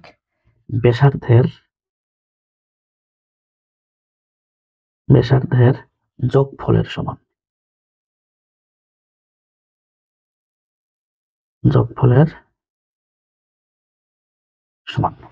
কথা বুঝতে পারছো? তাহলে আয়ন দ্বয়ের আর হচ্ছে কি, আয়ন দ্বয়ের মধ্যবর্তী দূরত্ব বা আন্তঃআয়নিক দূরত্ব, যা ক্যাটায়নিক ও অ্যানায়নিক ব্যাসার্ধের যোগফলের সমান। আর এফ হচ্ছে কি, আয়ন দ্বয়ের মধ্যকার স্থির বৈদ্যুতিক আকর্ষণ বল। আমরা জানি আয়নিক যৌগগুলোর ক্ষেত্রে এই ঘটনাটা ঘটে, তাই না? আচ্ছা, তাহলে এখানে অর্থাৎ কি লিখতে পারি, জায়গা তো শর্ট, অর্থাৎ অর্থাৎ আমরা লিখতে পারি এটা হচ্ছে ওই সূত্র থেকে লিখতে পারি, যেটা আর কি ব্যাসার্ধ যত কম হবে তত আমাদের আকর্ষণ বল বেশি হবে। আর আকর্ষণ বল বেশি হলে কি হয় আমরা জানি, ল্যাটিস এনার্জির মানটাও তত বেশি হয়, তাই না? আর এক মানে কি আমরা বলে আসলাম, আয়ন দ্বয়ের পারস্পরিক আকর্ষণ বল বলে আসলাম, কিন্তু তারপরে লিখি যদি বলে দাও, আয়ন দ্বয়ের পারস্পরিক পারস্পরিক আয়ন দ্বয়ের পারস্পরিক আকর্ষণ বল আকর্ষণ বল। তো আমরা এক্সাম্পলে চলে যাই তাহলে। এক্সাম্পলে চলে গেলাম। তো 1 নাম্বার উদাহরণ লিখি। মনে করো lithium chloride, sodium chloride, potassium chloride, তারপর তোমার রুবিডিয়াম ক্লোরাইড। বুঝতে পারছো মনে হয় কি করতেছে আমি? সেজিয়াম ক্লোরাইড মানে কি করতেছে বলতো? গ্রুপ 1 নিয়ে কাজ করতেছে আমি। আচ্ছা, এখানে আমাদের যেটা ফ্লোরিন গুলো সবগুলো সমান, এগুলো বাদ দাও মনে মনে। তাহলে তুমি ক্যাটায়ন গুলো কে কে আছে? Lithium plus, sodium plus, K plus, rubidium plus, caesium plus.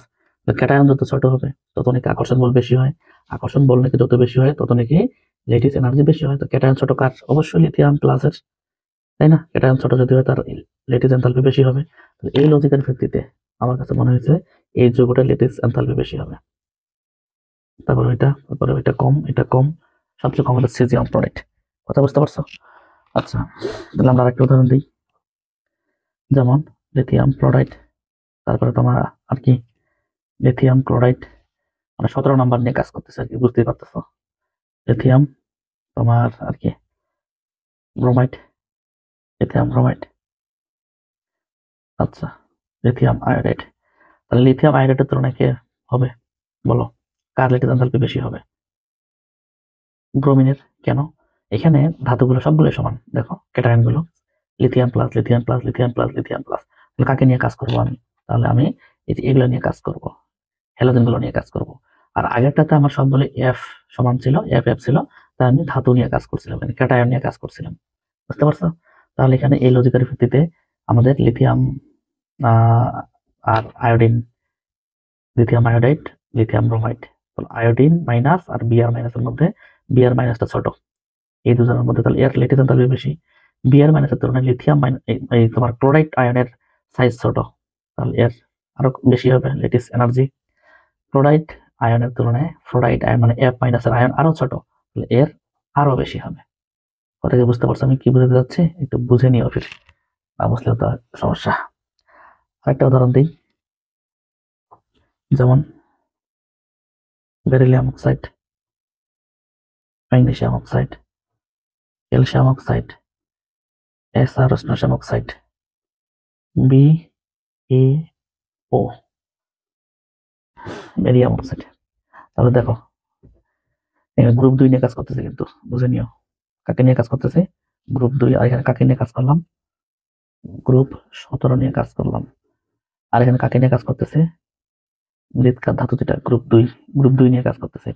তাহলে দেখো অবশ্যই বেরিলিয়াম 2 প্লাস এর সাইজ ছোট, তার চেয়ে একটু বড় Mg2 প্লাস, তার চেয়ে একটু বড় ক্যালসিয়াম 2 প্লাস, আরো বড় Sr2 প্লাস, তারপরে বড় Br2 প্লাস। যেহেতু সাইজ ছোট হলে তোমার ল্যাটিস এনথালপির মান বেশি হয়, তাহলে অবশ্যই এটা বেশি হবে, তার চেয়ে কম এটা। এভাবে ধীরে ধীরে কমতেই থাকবে। আশা করি বুঝতে পারতেছো। এই হচ্ছে মোটামুটি বিষয়। আচ্ছা, এরপরে 3 নম্বরে আসো। 3 নম্বর, তাহলে এখানে একটু গবেষণা করে দেখি। আমরা কিন্তু 1 নম্বরে লিখছি আয়নের চার্জ, 2 নম্বরে লিখছি কথা গেল 2 নম্বর লিখছি আয়নিক ব্যাসার্ধ ও আন্ত আয়নিক দূরত্ব। আর 3 নম্বর যেটা লিখবো এখন সেটা হচ্ছে আয়নিক গ্যালাসে। দেখো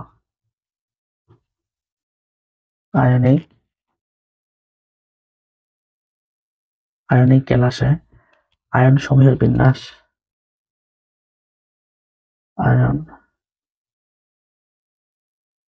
সমূহের বিন্যাস বিন্যাস আচ্ছা, লিখলাম আমরা মোটামুটি এটা হেডলাইন, আয়নিক গ্যালাসে আয়ন সমূহের বিন্যাস। তো এখানে একটা NaCl এর আদর্শ দ্বিমাত্রিক গ্লাস আমি কিছু অনেক আঁকছিলাম, এখনো প্রয়োজনের স্বার্থে আমাকে আঁকতে হচ্ছে। অতএব তোমাকে একটু কষ্ট করতে হবে তোমাকেও।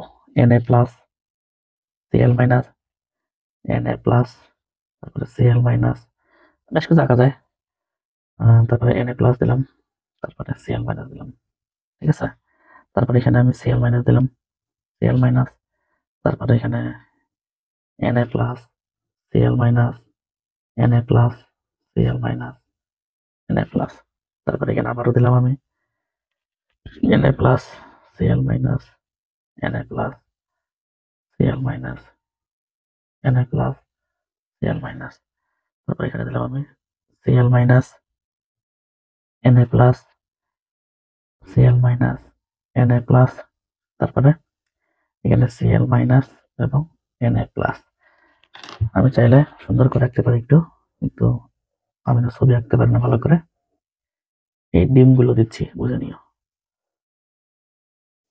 তাহলে এটা আমি একটা কেলাস আঁকতেছি, তবে অবশ্যই ত্রিমাত্রিক না, 2 ডাইমেনশনাল, টয়েস ডি, মানে কি বলে এটাকে, দ্বিমাত্রিক, 3D না কিন্তু। এই যে মোটামুটি আঁকতেছে, এর সাথে এর মোটামুটি কানেক্ট আছে।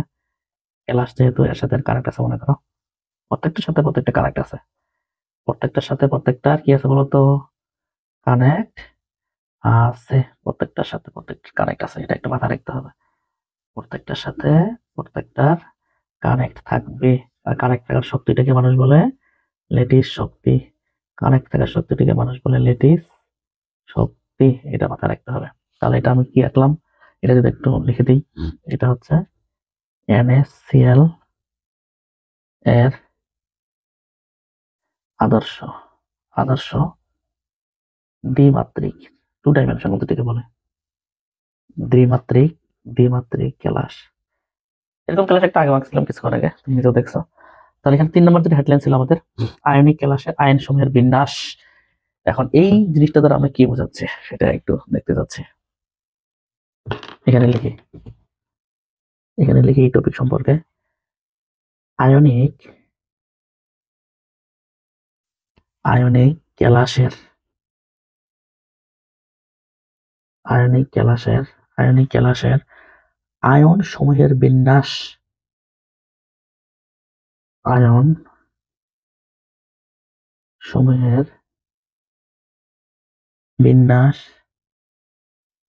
যত সুশৃঙ্খল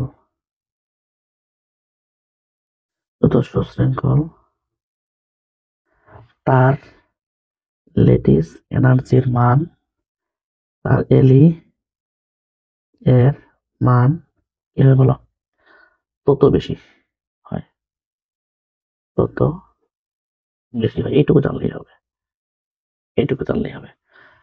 কি বললাম দেখো তো, আয়নিক কেলাসের আয়ন সমূহের বিন্যাস যত সুশৃঙ্খল হয়, সুশৃঙ্খল তার লেটিস এনার্জির মান তত বেশি হয়। এখন এগুলো যদি এলোমেলো হয়ে থাকে, দেখো একটা তো একটা দিচ্ছি কিন্তু আমি, ক্যাটায়ন অ্যানায়ন ক্যাটায়ন অ্যানায়ন, যদি এই রুলসটা, এই শৃঙ্খলাটা বোঝায় না থাকে, তাহলে কিন্তু আমরা বলবো যে লেটিস এনার্জির মান কমে যাবে। ঠিক আছে, সুশৃঙ্খল যত বেশি হবে আমাদের লেটিস এনার্জির মানটা তত বেশি হবে। তাহলে এখানে সংক্ষেপে বলতে পারি, সুশৃঙ্খল সুশৃঙ্খল যত বেশি হবে আমাদের লেটিস এনার্জির মানটা তত বেশি হবে। এটা শর্টকাটে আমরা বলতেই পারি, মনে রাখতে পারি। ঠিক আছে, তো এটা গেল আমাদের 3 নাম্বার একটা পয়েন্ট নাকি। আরেকটা পয়েন্ট আছে অবশ্য, আমরা 5 নাম্বার পয়েন্টে আসলাম, সেটা হচ্ছে মেডেলাং ধ্রুবক। এখন এই মেডেলাং ধ্রুবক যত বেশি হবে তত আমাদের লেটিস এনার্জির মানটা তত বেশি হবে। এটা কিন্তু অবশ্যই মাথায় রাখবা যে মেডেলাং, মডেলিং না কিন্তু, হ্যাঁ। আর তোমাদের সিলেবাস এটা নাই, তাই এটা জানার দরকার নাই। তবে যদি কেউ জানতেই চাও অল্প শর্টকাটে একটু বলতে পারি। এটা হচ্ছে প্রথম কথা, এটা কিসের উপর ডিপেন্ড করে, এটা হচ্ছে সন্নিবেশ সংখ্যার উপর ডিপেন্ড করে। সন্নিবেশ সংখ্যার উপর, সন্নিবেশ সংখ্যার উপর নির্ভরশীল, সন্নিবেশ সংখ্যার উপর নির্ভরশীল। দ্বিতীয়ত দ্বিতীয়ত একটা কথা মাথায় রাখতে হবে, সেটা হচ্ছে আয়নিক কেলাসের, সংক্ষেপে যদি বলি, আয়নিক কেলাসের আয়নিক কেলাসের ক্যাটায়নের ক্যাটায়নের যোগফল ধ্রুব সংখ্যা হলে তাকে কি মেডেলাং ধ্রুবক বলে। মডেলিং না কিন্তু, মেডেলাং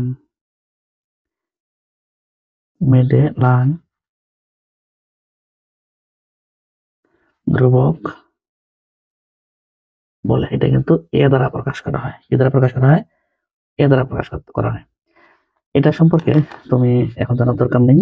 আপাতত তুমি এটা উপরের ক্লাসে জানতে পারবা, ঠিক আছে? উপরের ক্লাসে যদি রসায়ন নিয়ে পড়ো, উপরের ক্লাসে অনার্স মাস্টার্সে পাবা। এটা উপরের ক্লাসে জানতে পারবে। আমাদের ইন্টারমিডিয়েটে এটা সম্পর্কে ডিটেল জানার দরকার নেই।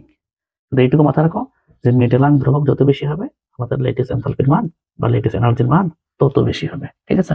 আচ্ছা, এই হলো আমাদের 5টা পয়েন্ট। প্রথম পয়েন্ট কি ছিল? দেখো, আয়নের চার্জ। দ্বিতীয় পয়েন্ট কি ছিল?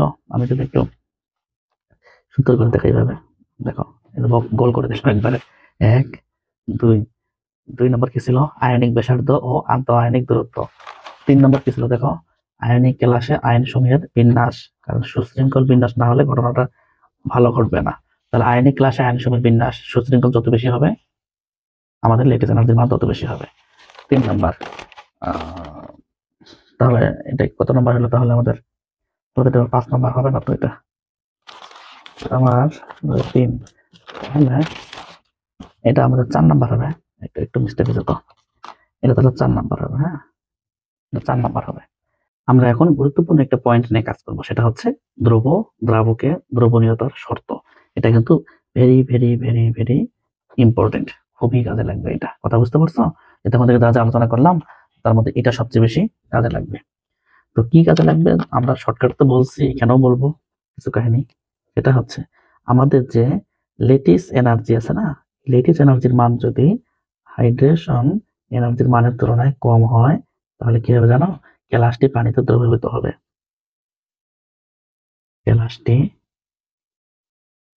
কেলাসটি পানিতে দ্রবীভূত হবে, মাথায় রাখবে অবশ্যই। 2 নম্বর যে পয়েন্ট, আমাদের যে লেটিস এনার্জি আছে, এটা যদি তোমার বেশি হয়, কার তুলনায়? হাইড্রেশন এনার্জির তুলনায় বেশি হয়, তাহলে কিন্তু কেলাসটি পানিতে দ্রবীভূত হবে না। কেলাসটি পানিতে দ্রবীভূত হবে না, যেটা আমরা শর্টকাটে বলে আসছি, তাই না? আচ্ছা, কয়েকটা উদাহরণ দেখলে বিষয়টা হবে। তো আমরা আমাদের কয়েকটা উদাহরণ লিখি। তখন প্রশ্ন লিখি একটু। প্রশ্ন 1 নাম্বার প্রশ্ন লিখে একটা, যে এজিসিএল পানিতে অদ্রবণীয়,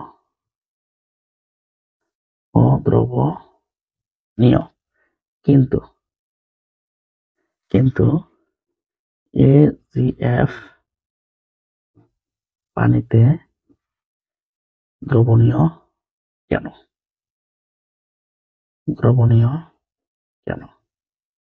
এরকম একটা প্রশ্ন আসছে মনে করো। এখন এটার অ্যান্সার কি হবে বলো তো আমাকে? এটার অ্যান্সার যেটা হবে সেটা হচ্ছে, বলো, তোমার কমন অংশ সেগুলো বাদ দাও। কমন অংশ যদি বাদ দাও, তাহলে কে থাকলো এখানে? আনকমন সিএল মাইনাস থাকলো আর এফ মাইনাস থাকলো, ঠিক কিনা বলো? এখন এফ মাইনাসের সাইজ দেখে একটু, আমরা তো সংক্ষেপে অবশ্যই বলবো। আমাদের যেটা বলা হচ্ছে সেটা হচ্ছে এফ মাইনাস এর সাইজ আর সিএল মাইনাস এর সাইজ, এই দুজনের মধ্যে কার সাইজ বড় বলো? নিশ্চয়ই সিএল মাইনাস এর সাইজ বড়। তাহলে সাইজ যদি বড় হয়, তাই আমাদের এর হাইড্রোজেন এনথালপিটা কি হবে? কম হবে, এটা বেশি হবে। আর সাইজ ছোট হলে, আমরা তো একটু হলে পড়ছি, পরে তো আসলামই। তাহলে দেখো এখানে কি লিখছি, তাই আমাদের কি হবে? এস ই মানে হাইড্রোজেন এনার্জি বেশি হবে। কার বেশি হবে? এফ মাইনাস যে যৌগটা এজিএফ, অর্থাৎ এই যৌগটার হাইড্রোজেন এনার্জিটা বেশি হবে। ঠিক আছে, আবার বলি, আমি যদি সংক্ষেপে উত্তরটা আরেকটু করতে চাই,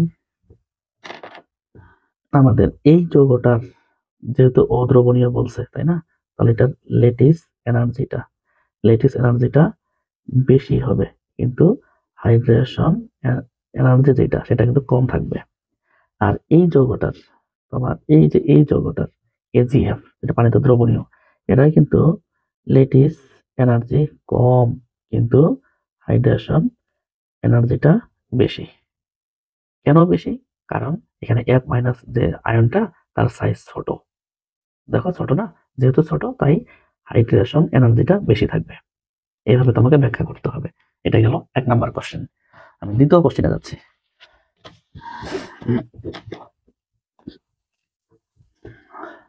দ্বিতীয় কোশ্চেনটা হচ্ছে তোমার BeOH2 পানিতে অদ্রবণীয় কিন্তু তোমার বাকি যে উদাহরণগুলো আছে, যেমন তোমার MgOH2, CaOH2, SrOH2, BaOH2 পানিতে দ্রবণীয় কেন? এরকম একটা প্রশ্ন আসছে মনে করো, এটার উত্তর কি হবে বলো? এটার যেটা অ্যান্সার হবে, মানে এটা যেটা বলা হয়েছে গ্রুপ 2 এর যে হাইড্রোক্সাইড গুলো আছে, BeOH2 বেরিলিয়াম হাইড্রোক্সাইড পানিতে অদ্রবণীয়, কিন্তু এই যে কয়েকজন magnesium hydroxide, calcium hydroxide, strontium hydroxide, barium hydroxide, এগুলো নাকি পানিতে দ্রবণীয়, কিন্তু কেন? ঘুরে ফিরে আগের মতো ব্যাখ্যা, 1 নাম্বারের মতো ব্যাখ্যা হবে। তো ব্যাখ্যাটা লিখি একটু, সমস্যা নেই। এখানে B2+ এর সাইজ ছোট এই কয়েকজনের মধ্যে, তাই না? সাইজ ছোট হলে কি হয়? লেটিস এনার্জিটা বেশি হয়। তাই Be2+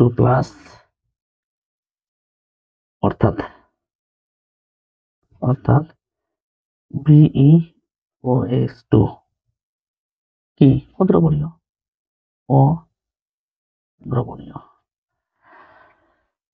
কথা বুঝতে পারছো? তাহলে তোমার দ্রবণীয় কারা?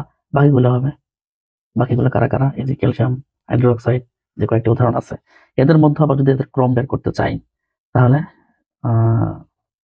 MgOH2,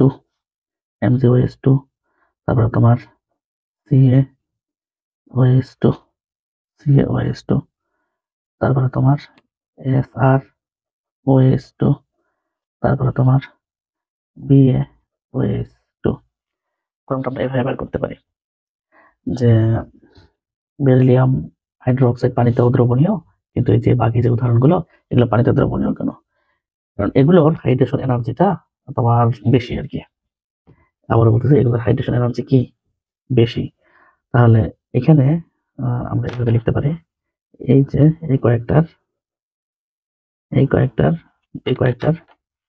গবেষণা করি, এই কয়েকটার লেটিস এনার্জির মান অনেক কম, কিন্তু কি বেশি? হাইড্রেশন এনার্জির মানটা বেশি, এই কারণে এটা পানিতে দ্রবণীয়। আর এই যে তোমার এই যৌগটার যে BeOH2, এই যৌগটার তোমার লেটিস এনার্জির মানটা বেশি, কার তুলনায়? হাইড্রেশন এনার্জির তুলনায়। এই কারণে এটা অদ্রবণীয় আর এটা দ্রবণীয়। তাহলে আমরা জেনে আসছি যে সাইজ যদি ছোট হয়, লেটিস এনার্জির মানটা তত কি হবে? বেশি থাকবে। তাহলে এখানে Mg2+ এর সাইজ ছোট, কার তুলনায়? ক্যালসিয়াম 2+ এর তুলনায়। তাহলে তার লেটিস এনার্জির মানটা বেশি হবে, আর লেটিস এনার্জির মান বেশি হলে কম দ্রবীভূত হবে। তাহলে ধীরে ধীরে দেখো Mg2+ এর তুলনায় ক্যালসিয়াম 2+ বড়, ক্যালসিয়াম 2+ এর তুলনায় তোমার কিটা অ্যাস্ট্রোনিয়াম 2+ বড়, Sr2+ এর তুলনায় Ba2+ বড়। তাহলে সাইজ যদি ছোট হয়, আমরা কিন্তু জেনে আসছি যে সাইজ যদি ছোট হয় তাহলে আমাদের লেটিস এনার্জির মানটা বেশি হবে। আর লেটিস এনার্জির মান বেশি হলে তো পানিতে দ্রবীভূত কম হবে। আর লেটিস এনার্জির মান সবচেয়ে কম এখানে। এখানে হাইড্রেশন এনার্জির মান বেশি। কথা বুঝতে পারতেছো? তাই এটা বেশি পরিমাণে দ্রবীভূত হবে। এটা তুলনামূলক কম, এটা তুলনামূলক কম, এটা তুলনামূলক কম। আর এটা একেবারেই দ্রবীভূত হবে না, BOH2টা। আর এই যৌগগুলো পানিতে দ্রবীভূত হওয়ার কারণ হচ্ছে এদের মধ্যে লেটিস এনার্জির তুলনায় হাইড্রেশন এনার্জির মানটা অনেক বেশি। কথা বুঝতে পারছো? এরপরে 3 নাম্বার একটা উদাহরণ দেওয়া যেতে পারে, যেমন PbCl2। PbCl2 ঠান্ডা পানিতে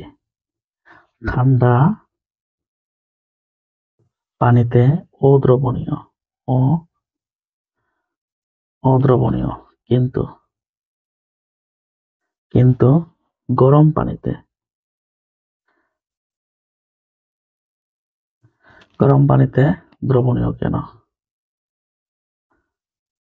দ্রবণীয় কেন? PbCl2 ঠান্ডা পানিতে অদ্রবণীয় কিন্তু গরম পানিতে দ্রবণীয় কেন? এরকম একটা প্রশ্ন করছে উনি।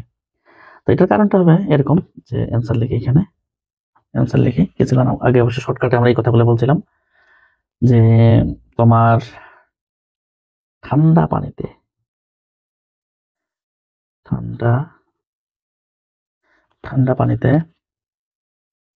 PbCl2 এর যে ঘটনাটা ঘটে সেটা হচ্ছে হাইড্রেশন এনার্জিটা কম থাকে লেটিস এনার্জির তুলনায়। আর গরম পানিতে PbCl2 এর হাইড্রেশন এনথালপি বেশি থাকে কার তুলনায়? লেটিস এনথালপির তুলনায়। তাই বলা যেতে পারে যে এখানে তোমার কি PbCl2 গরম পানিতে কি হয়? দ্রবীভূত হয় বা দ্রবণীয় হয়। কথা বুঝতে পারছো? আমরা একটা সময় বলছিলাম কি জানো, যে একটা সময় বলছিলাম কখনো কখনো আমার hydration energy equal lettuce energy হতে পারে কখনো কখনো। যেমন ঠান্ডা পানিতে এই ঘটনাটা প্রায় ঘটে, ঠিক আছে? কিন্তু যখন আমি এখানে হিট দিব একটু এখানে তাপ দিব, তখন কিন্তু এই জিনিসটা এরকম ঘটনা ঘটবে। একটু মাথায় রাখার চেষ্টা করবা, ঠিক আছে? নর্মালি আমাদের এরকম থাকে প্রাথমিক অবস্থায় PbCl2 ঠান্ডা পানিতে দুজনেরই সমান থাকে। কিন্তু যখন হিট দেওয়া হয় তখন এই হাইড্রেশন এনার্জিটার মানটা বেশি হয়ে যায়, আর তখনই দ্রবীভূত হয়। এটা একটু মাথা রাখার চেষ্টা করতে হবে। এটা হলো 3 নম্বর উদাহরণ। 4 নম্বর উদাহরণ দেব।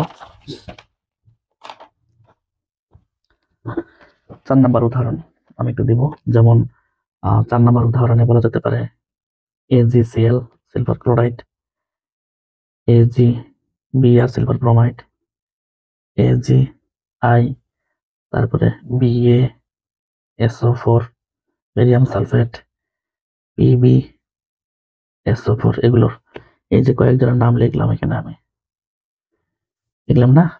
এগুলোর কিন্তু মাথায় রাখতে হবে হাইড্রেশন এনার্জির মানটা কম থাকে লেটিস এনার্জির তুলনায়। তাই এরা কক্ষ তাপমাত্রায় কি থাকে বলতো? কক্ষ তাপমাত্রায় অদ্রবণীয়। কারণ আমরা জেনে আসলাম যে হাইড্রেশন এনার্জিটা যদি তোমার কম থাকে আর এটা যদি বেশি থাকে দ্রবীভূত হবে না, এটা আমরা বলে আসলাম বারবার। 5 নাম্বার উদাহরণ দিয়ে একটা দেখো, যেমন CaF2 পানিতে অদ্রবণীয় কিন্তু CaCl2 দ্রবণীয় কেন? প্রশ্ন করছে, মনে করো এরকম একটা প্রশ্ন করছে, দ্রবণীয় কেন? এটার ব্যাখ্যায় আমরা এভাবে দিতে পারি, যেহেতু পানিতে অদ্রবণীয় তাহলে অদ্রবণীয় হওয়ার কন্ডিশন কি বলতো? হাইড্রেশন এনার্জির মানটা কম থাকবে। তাহলে বুঝে নিতে হবে, এইভাবেই তোমাকে ব্যাখ্যা করতে হবে।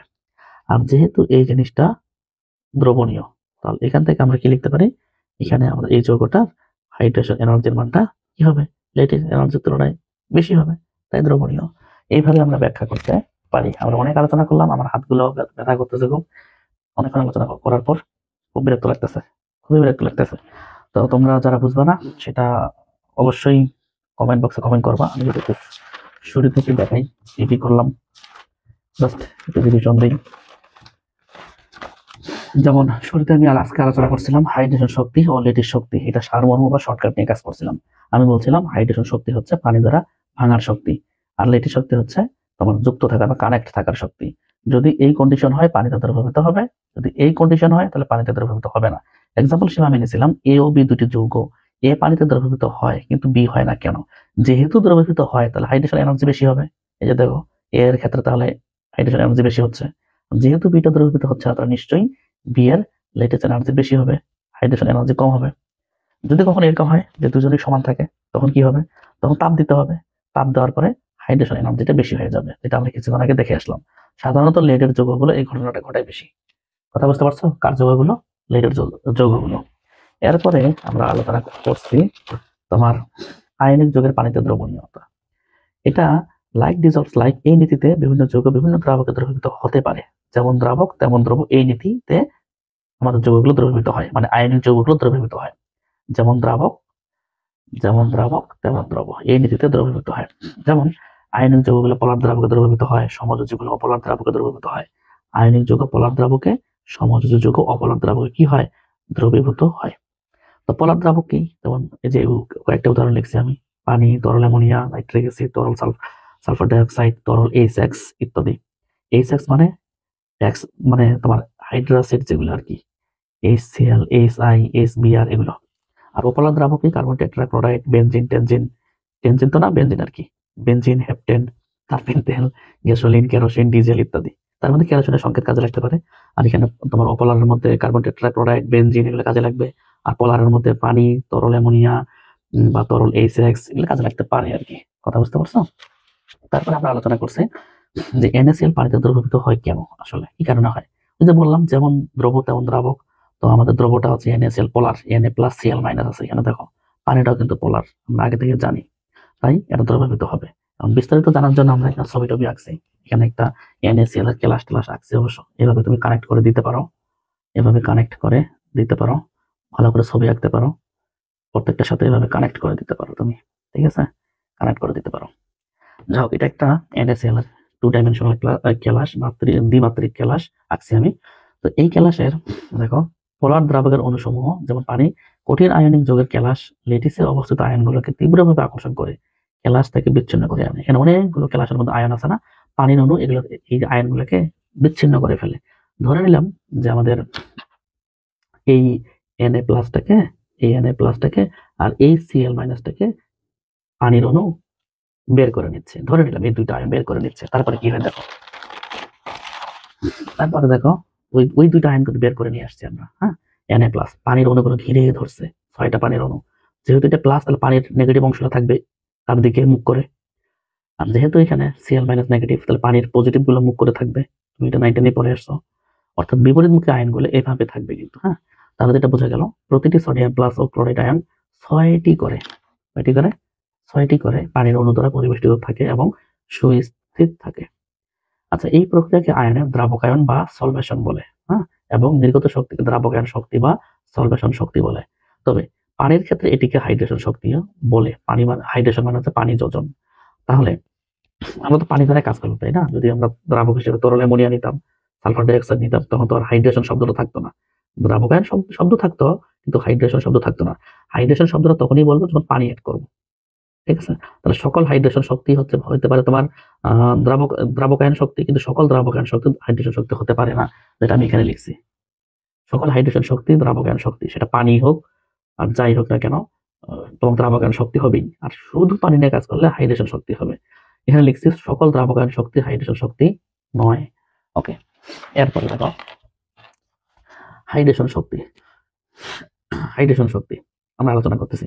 পানির সাথে গ্যাসীয় ক্যাটায়ন বা অ্যানায়ন বিক্রিয়া করে হাইড্রেটেড ক্যাটায়ন বা হাইড্রেটেড অ্যানায়ন সৃষ্টির প্রক্রিয়াকে হাইড্রেশন প্রক্রিয়া বলে এবং এই প্রক্রিয়া নির্গত শক্তিকে হাইড্রেশন শক্তি বলে। নির্গত, দেখো নির্গত হলে কি হয়, তাপ উৎপাদন হয় না, এবং হাইড্রেশন শক্তি বলে। তো এখানে এক্সাম্পল হিসেবে লিখছি আমি যে গ্যাসীয় ক্যাটায়ন পানির সাথে যুক্ত করছি, এই যে M+H2O, এবং নির্গত শক্তিকে মানুষ হাইড্রেশন শক্তি বলতেছে। তো এই জিনিসটাকে বলতেছে হাইড্রেটেড ক্যাটায়ন, আর এই নির্গত শক্তিটাকে মানুষ বলতেছে হাইড্রেশন শক্তি। অনুরূপভাবে আমি একটি গ্যাসীয় অ্যানায়ন নিছি, এখানে পানি অ্যাড করছি, এখানে হাইড্রেটেড অ্যানায়ন তৈরি হয়েছে, মানে পানির সাথে যুক্ত অ্যানায়ন তৈরি হয়েছে, এবং এখানে নির্গত শক্তিকে আমরা হাইড্রেশন শক্তি বলতেছি। ঠিক আছে, ডট ডট দিয়ে দেখাইছি অবশ্য। যেহেতু নির্গত হচ্ছে তাই এটা একটা তাপ উৎপাদী প্রক্রিয়া। কি প্রক্রিয়া? এটা একটা তাপ উৎপাদী প্রক্রিয়া। বিশেষ দ্রষ্টব্য, পানি ছাড়া অন্য দ্রাবক নিলে হবে দ্রাবকায়ন প্রক্রিয়া এবং দ্রাবকায়ন শক্তি, আর পানি নিয়ে কাজ করলে হবে হাইড্রেশন শক্তি বা হাইড্রেশন প্রক্রিয়া, যেটা আমরা বারবার কথাগুলোতে বলে আসছি। আশা করি বুঝতে পারছো। এরপরে দেখো হাইড্রেশন শক্তির মান নিয়ন্ত্রণকারী নিয়ামকগুলো কি কি। আয়নের চার্জ নাকি যত বেশি হবে হাইড্রেশন এনার্জি তত বেশি হবে। আমরা এক্সাম্পল হিসেবে দেখলাম sodium plus, Mg2 plus, aluminium 3 plus. তাহলে এই তিনজনের মধ্যে কার বেশি হবে হাইড্রেশন এনার্জি? অ্যালুমিনিয়াম 3 প্লাস এর হবে। তারপরে কমিটার। অনুরূপভাবে 2 নম্বর উদাহরণে দেখো K প্লাস আর ক্যালসিয়াম 2 প্লাস। এর যেহেতু চার্জ বেশি, তাই এটার হাইড্রেশন এনার্জিটা বেশি হবে। তারপরে দেখো 2 নম্বরে আয়নের আকার। তো আয়নের আকার, আয়ন বলতে পরায়ন, ক্যাটায়ন হোক আর অ্যানায়ন হোক, উভয় আকার যত বড় হবে তত আমাদের হাইড্রেশন এনার্জির মান ছোট হবে। তো দেখো একটু, আকার যত বড় হবে হাইড্রেশন এনার্জির মান তত যদি ছোট হয়, তাহলে গ্রুপ 1 চিন্তা করো, পটাশিয়াম প্লাসের আকার বড়, তাহলে তার হাইড্রেশন এনার্জির মান ছোট। বড় হবে কার? লিথিয়াম প্লাসের। অনুরূপভাবে 2 নম্বর beryllium 2 plus, Mg2 plus, calcium 2 plus, মানে গ্রুপ 2 বা মৃৎপাত ধাতুর উদাহরণ টানছি আমি। সবচেয়ে বড় কার আকার? Calcium 2 plus. এই তিনজনের মধ্যে যেহেতু বড় ক্যালসিয়াম 2 প্লাস, তাহলে তার হাইড্রেশন এনার্জি মান কম, তাহলে বড় কার হবে? Beryllium 2 plus. 3 নম্বরে আসো, এবার অ্যানায়ন নিয়ে কাজ করছে। F minus, Cl minus, Br minus, I minus. সবচেয়ে আয়ন বড় কিন্তু I মাইনাসের। যেহেতু আয়ন বড়, তাহলে তার কি হবে বলতো? তার হাইড্রেশন এনার্জির মানটা কমে যাবে। আমরা বলে দিছি সাইজ যত বড় হবে হাইড্রেশন এনার্জির মানটা তত ছোট হবে। এই লজিকের ভিত্তিতে F মাইনাস হবে। তো এখানে আমরা গ্রুপ 17 উদাহরণ টানছি অবশ্য। তারপরে ডাইপোল মোমেন্ট মিউ দ্বারা প্রকাশ করে। মিউ এর মান যত বেশি হবে হাইড্রেশন এনার্জির মানটাও তত বেশি হবে। এটা একটু মাথায় রাখতে হবে, যদিও আমাদের এটা কাজে লাগবে না, সিলেবাসও সেভাবে আলোচনা করেননি। শুধু ডাইপোল মোমেন্ট নিয়ে আমরা বিস্তারিত মৌলের পর্যায়বৃত্তিতে আলোচনা করছি, গাণিতিক অংশ ক্লাস থিওরি, ওগুলো একটু দেখলেই হবে। এই টপিকে ডাইপোল মোমেন্টের প্রয়োজন নেই, ঠিক আছে? তারপরে তুমি মাথা রাখতে পারো হালকা পাতলা করে, তো ওই দুইটা বেশি কাজে লাগবে, এই যে তোমার আয়নের চার্জ আর আয়নের আকার। এরপরে দেখো কি হয়েছে, এরপরে লেটিস শক্তি নিয়ে কাজ করছে। লেটিস শক্তি কি? 1 মোল পরিমাণ আয়নিক যৌগ গঠন করতে যে পরিমাণ শক্তি নির্গত হয়, যেহেতু নির্গত হয় তাপ উৎপাদন, তাই না? এবং এই শক্তিটাকে লেটিস শক্তি বলে। আয়নিক যৌগের লেটিস এনার্জির মান বা শক্তির মান যত বেশি হবে আমাদের ওই যৌগটা তত বেশি সুস্থিতি হবে, আর যত বেশি সুস্থিতি হবে তত ওটাকে আমরা ভাঙতে পারবো না, মানে তাপ অনেক দিতে লাগবে, মানে তার গলনাঙ্ক অনেক বেশি হবে। তো এখানে নমুনা কোশ্চেন আমরা গেছি যে এখানে M প্লাস গ্যাসীয়, A মাইনাস গ্যাসীয় নিছি, ক্যাটায়ন আয়ন নিছি, এখানে দুইটাকে যুক্ত করছি আমরা, একটা আয়নিক যৌগ তৈরি হয়েছে M প্লাস A মাইনাস। আমরা জানি আয়নিক যৌগ সলিড হয় এবং এর ফলে নির্গত শক্তিটাকে আমরা লেটিস শক্তি বলতেছি, ঠিক আছে? এবং এটা আয়নিক যৌগ এবং 1 মোল তৈরি করছি। আমাদের বলাই হয়েছে সংজ্ঞায় 1 মোল পরিমাণ আয়নিক যৌগ গঠন করতে যে পরিমাণ শক্তি বের হয় বা নির্গত হয়, তো আমরা 1 মোল কিন্তু তৈরি করছি। এরপরে যে শক্তি নির্গত হবে সেটা হবে লেটিস শক্তি। আচ্ছা, এক্সাম্পলে আসো। সোডিয়াম প্লাস এবং Cl মাইনাস গ্যাসীয় ক্যাটায়ন, গ্যাসীয় অ্যানায়ন নিছি আমরা, এর ফলে আয়নিক যৌগ তৈরি হয়েছে। এখানে আমাদের আয়নিক যৌগ তৈরি হয়েছে এবং সেটা 1 মোল তৈরি হয়েছে, এবং এর ফলে নির্গত শক্তিটাকে আমরা লেটিস শক্তি বলতেছি। কতটুকু নির্গত হয়? 700 তোমার প্লাস 760 কিলোজুল পার মোল। আর ডেল্টা এস দিয়ে লিখলে তোমার মাইনাস হবে, তাই না? বিপরীত হবে ডেল্টা এস দিয়ে লিখলে। তুমি তো জানো তাপ উৎপাদিত তাপ হারের বিষয়গুলো। তো এখানে এল দিছি, এল মানে আমি লেটিস বুঝাচ্ছি, তুমি এল না দিলেও হবে। আচ্ছা, এটা একটি কি প্রক্রিয়া? এটা একটি তাপ উৎপাদী প্রক্রিয়া। তবে লেটিস ভাঙার শক্তি তাপ শোষী। ভাঙার শক্তি যেটা, কথা কি বুঝতে পারছো? আমরা তো আচ্ছা একটা কথা বলি, লেটিস যে হয়ে আছে মানে কারেক্ট থাকার যে শক্তি সেটা তো লেটিস শক্তি, তাকে তো আমার ভাঙতে হবে, ভাঙার পরে তো আমার পানি ঢুকবে নাকি? তো ভাঙার শক্তিটাকে আমরা তাপ শোষী বলছি, তাপ দিয়েই তো ভাঙবো, কথা বুঝতে পারো নাই? তাপ দিয়েই তো ভাঙতে হবে আমাদের, তাপটা তো সে গ্রহণ করবে, শোষণ করার পর তো ভেঙে যাবে, তাই না? তো গ্রহণ করলে কি হয়? তাপ শোষী হয়। তাহলে ভাঙার যেটা শক্তি সেটা হচ্ছে তাপ শোষী, এটা তাপ শোষী। তখন ডেল্টা এসটা হবে পজিটিভ। ঠিক আছে, তবে সেম রেজাল্ট হবে, সেম শক্তি কিন্তু বিপরীত, মানে চিহ্ন বিপরীত, বুঝে নিও। এই যে প্লাস মাইনাস চিহ্ন বিপরীত হবে। তো ভাঙার তোমার যুক্ত থাকার শক্তি যদি তোমার +10 হয়, তোমার কি হয় +10 হয়, তাহলে ভাঙার শক্তি হবে -10। এটাই বলছে যে সেম শক্তি কিন্তু বিপরীত চিহ্ন হবে, বিপরীত চিহ্ন, সেম শক্তি কিন্তু বিপরীত চিহ্ন, চিহ্ন দিলাম, বুঝে নিও বিপরীত চিহ্ন। যেমন NaCl এর লিটি শক্তি হচ্ছে -760 কিলোজুল পার মোল, কিন্তু ভাঙার শক্তি হবে +760 কিলোজুল পার মোল। এটা একটু মাথায় রাখতে হবে। আর ডেল্টা এস তো লিখতেই হবে, আর এল যদি লিখতে হচ্ছে লিখবা, না হলে লেখার দরকার নেই। আশা করি বুঝতে পারছো। এরপরে দেখো লেটিস শক্তির মান নিয়ন্ত্রণকারী নিয়ামক সমূহ কি কি বিষয়ের উপর ডিপেন্ড করছে। আয়নের চার্জ নাকি যত বেশি হয়, সেটা ক্যাটায়ন হোক অ্যানায়ন হোক, সেটা বিষয় না, তত বেশি আমাদের কি হয়। আবার বলছে আয়নের চার্জ যত বেশি হবে, আমাদের এফ আকর্ষণ বল তত বেশি হবে, এবং তোমার লেটিস এনার্জির মান তত বেশি হবে। তো এটা একটু মাথায় রাখতে হবে, তোমাকে মাথায় রাখতে হবে। সেই আয়ন বলতে আমি এখানে ক্যাটায়ন অ্যানায়ন বোথ বোঝাচ্ছি, ক্যাটায়ন অ্যানায়ন বোথ দুইটাই বোঝাচ্ছি কিন্তু, ঠিক আছে। যত বেশি হবে আমাদের আকর্ষণ বল তত বেশি হবে, লেটিস এনার্জির মান তত বেশি হবে। এখানে এফ বলতে বোঝাচ্ছি আমি আয়নগুলো, মানে ক্যাটায়ন অ্যানায়নগুলো আর কি বেশি আকর্ষণ বল দ্বারা যুক্ত থাকবে। এফ বেশি মানে বেশি আকর্ষণ বলে যুক্ত থাকবে। তো এখানে মনোভ্যালেন্ট আয়ন বিশিষ্ট আয়নিক যৌগ। মনোভ্যালেন্ট মানে যে একটা চার্জ, মনোভ্যালেন্ট যে ডাইভ্যালেন্টের বেশি হবে, ডাইভ্যালেন্ট আরো বেশি হবে। সেই কথাগুলো এখানে বাংলায় বলা হয়েছে, ঠিক আছে। তাহলে সেম কাহিনী এখানেও, মনোভ্যালেন্ট ডাইভ্যালেন্ট, এখানে ডাইভ্যালেন্ট, এখানে মনোভ্যালেন্ট, এখানে এফ টু না লিখে এফ মাইনাস লিখছি, ঠিক আছে। এফ মাইনাস লিখলে বোঝা যাবে আর কি যে একটা মাইনাস, এটা মনোভ্যালেন্ট। যাই হোক, এগুলো কথা আমি বারবার এক্সপ্লেইন করছি, ব্যাখ্যা করছিলাম, আর ব্যাখ্যা করবো না। তারপরে 2 নম্বর দেখো কিসের উপর ডিপেন্ড করে, আয়নিক ব্যাসার্ধ ও আন্ত আয়নিক দূরত্বের উপর ডিপেন্ড করে। এখানে এফ সমানুপাতিক 1/r², কুলম্বের সূত্রের হেল্প নিয়ে আমি লিখছি। তো আর হচ্ছে আয়ন দ্বয়ের মধ্যবর্তী দূরত্ব বা আন্ত আয়নিক দূরত্ব, যা ক্যাটায়নিক ও অ্যানায়নিক ব্যাসার্ধের যোগফলের সমান, ঠিক আছে। আর এফ হচ্ছে আয়ন দ্বয়ের মধ্যকার স্থির বৈদ্যুতিক আকর্ষণ বল। তো এগুলো আমরা জানি মোটামুটি। তারপরে দেখো যে আর যত বেশি হবে, ব্যাসার্ধ যত ছোট হবে আর কি, কম হবে, আর যত কম হবে তত আমাদের আকর্ষণ বল বেশি হবে, এবং তত আমাদের লেটিস এনার্জির মানটা বেশি হবে। তাহলে আকর্ষণ বল বেশি মানে বোঝাচ্ছি আমি আয়ন দ্বয়ের পারস্পরিক আকর্ষণ বল বেশি বোঝাচ্ছি কিন্তু। আচ্ছা, তাহলে এখানে আমরা এক্সাম্পল হিসেবে লিথিয়াম প্রোডাক্ট নিছি, সোডিয়াম প্রোডাক্ট, পটাশিয়াম প্রোডাক্ট, যা যা আছে লিখছি। তো এখানে গবেষণা করে দেখো আর যত কম হবে, তো আমাদের এখানে লিথিয়াম, এফ গুলা বাদ দাও, শুধু ধাতুগুলো নিয়ে কাজ করো। তো সাইজ ছোট লিথিয়ামের, তাই তার লেটিস এনার্জি বেশি হবে। দেখো তাহলে এই গ্রুপটার মধ্যে, এই যে লাইনটার মধ্যে, এরই লেটিস এনার্জি বেশি হবে, যাতে লিথিয়ামের সাইজ ছোট। অনুরূপভাবে আমাদের এই যে আরেকটা উদাহরণ লিখছি আমি, এবার হ্যালোজেন নিয়ে চিন্তা করো। এই হ্যালোজেনের সাইজ ছোট, তাহলে সাইজ ছোট হলে আমাদের আকর্ষণ বলটা বেশি হবে। কথা কিন্তু মাথায় রাখতে হবে, ঠিক আছে। এখানে এই কথাগুলো কিন্তু বারবার বলছি আমি। দেখো আয়ন দ্বয়ের কোন আয়ন, ক্যাটায়ন অ্যানায়ন দুটাই কিন্তু সাইজ ছোট, চিন্তা করতে হবে।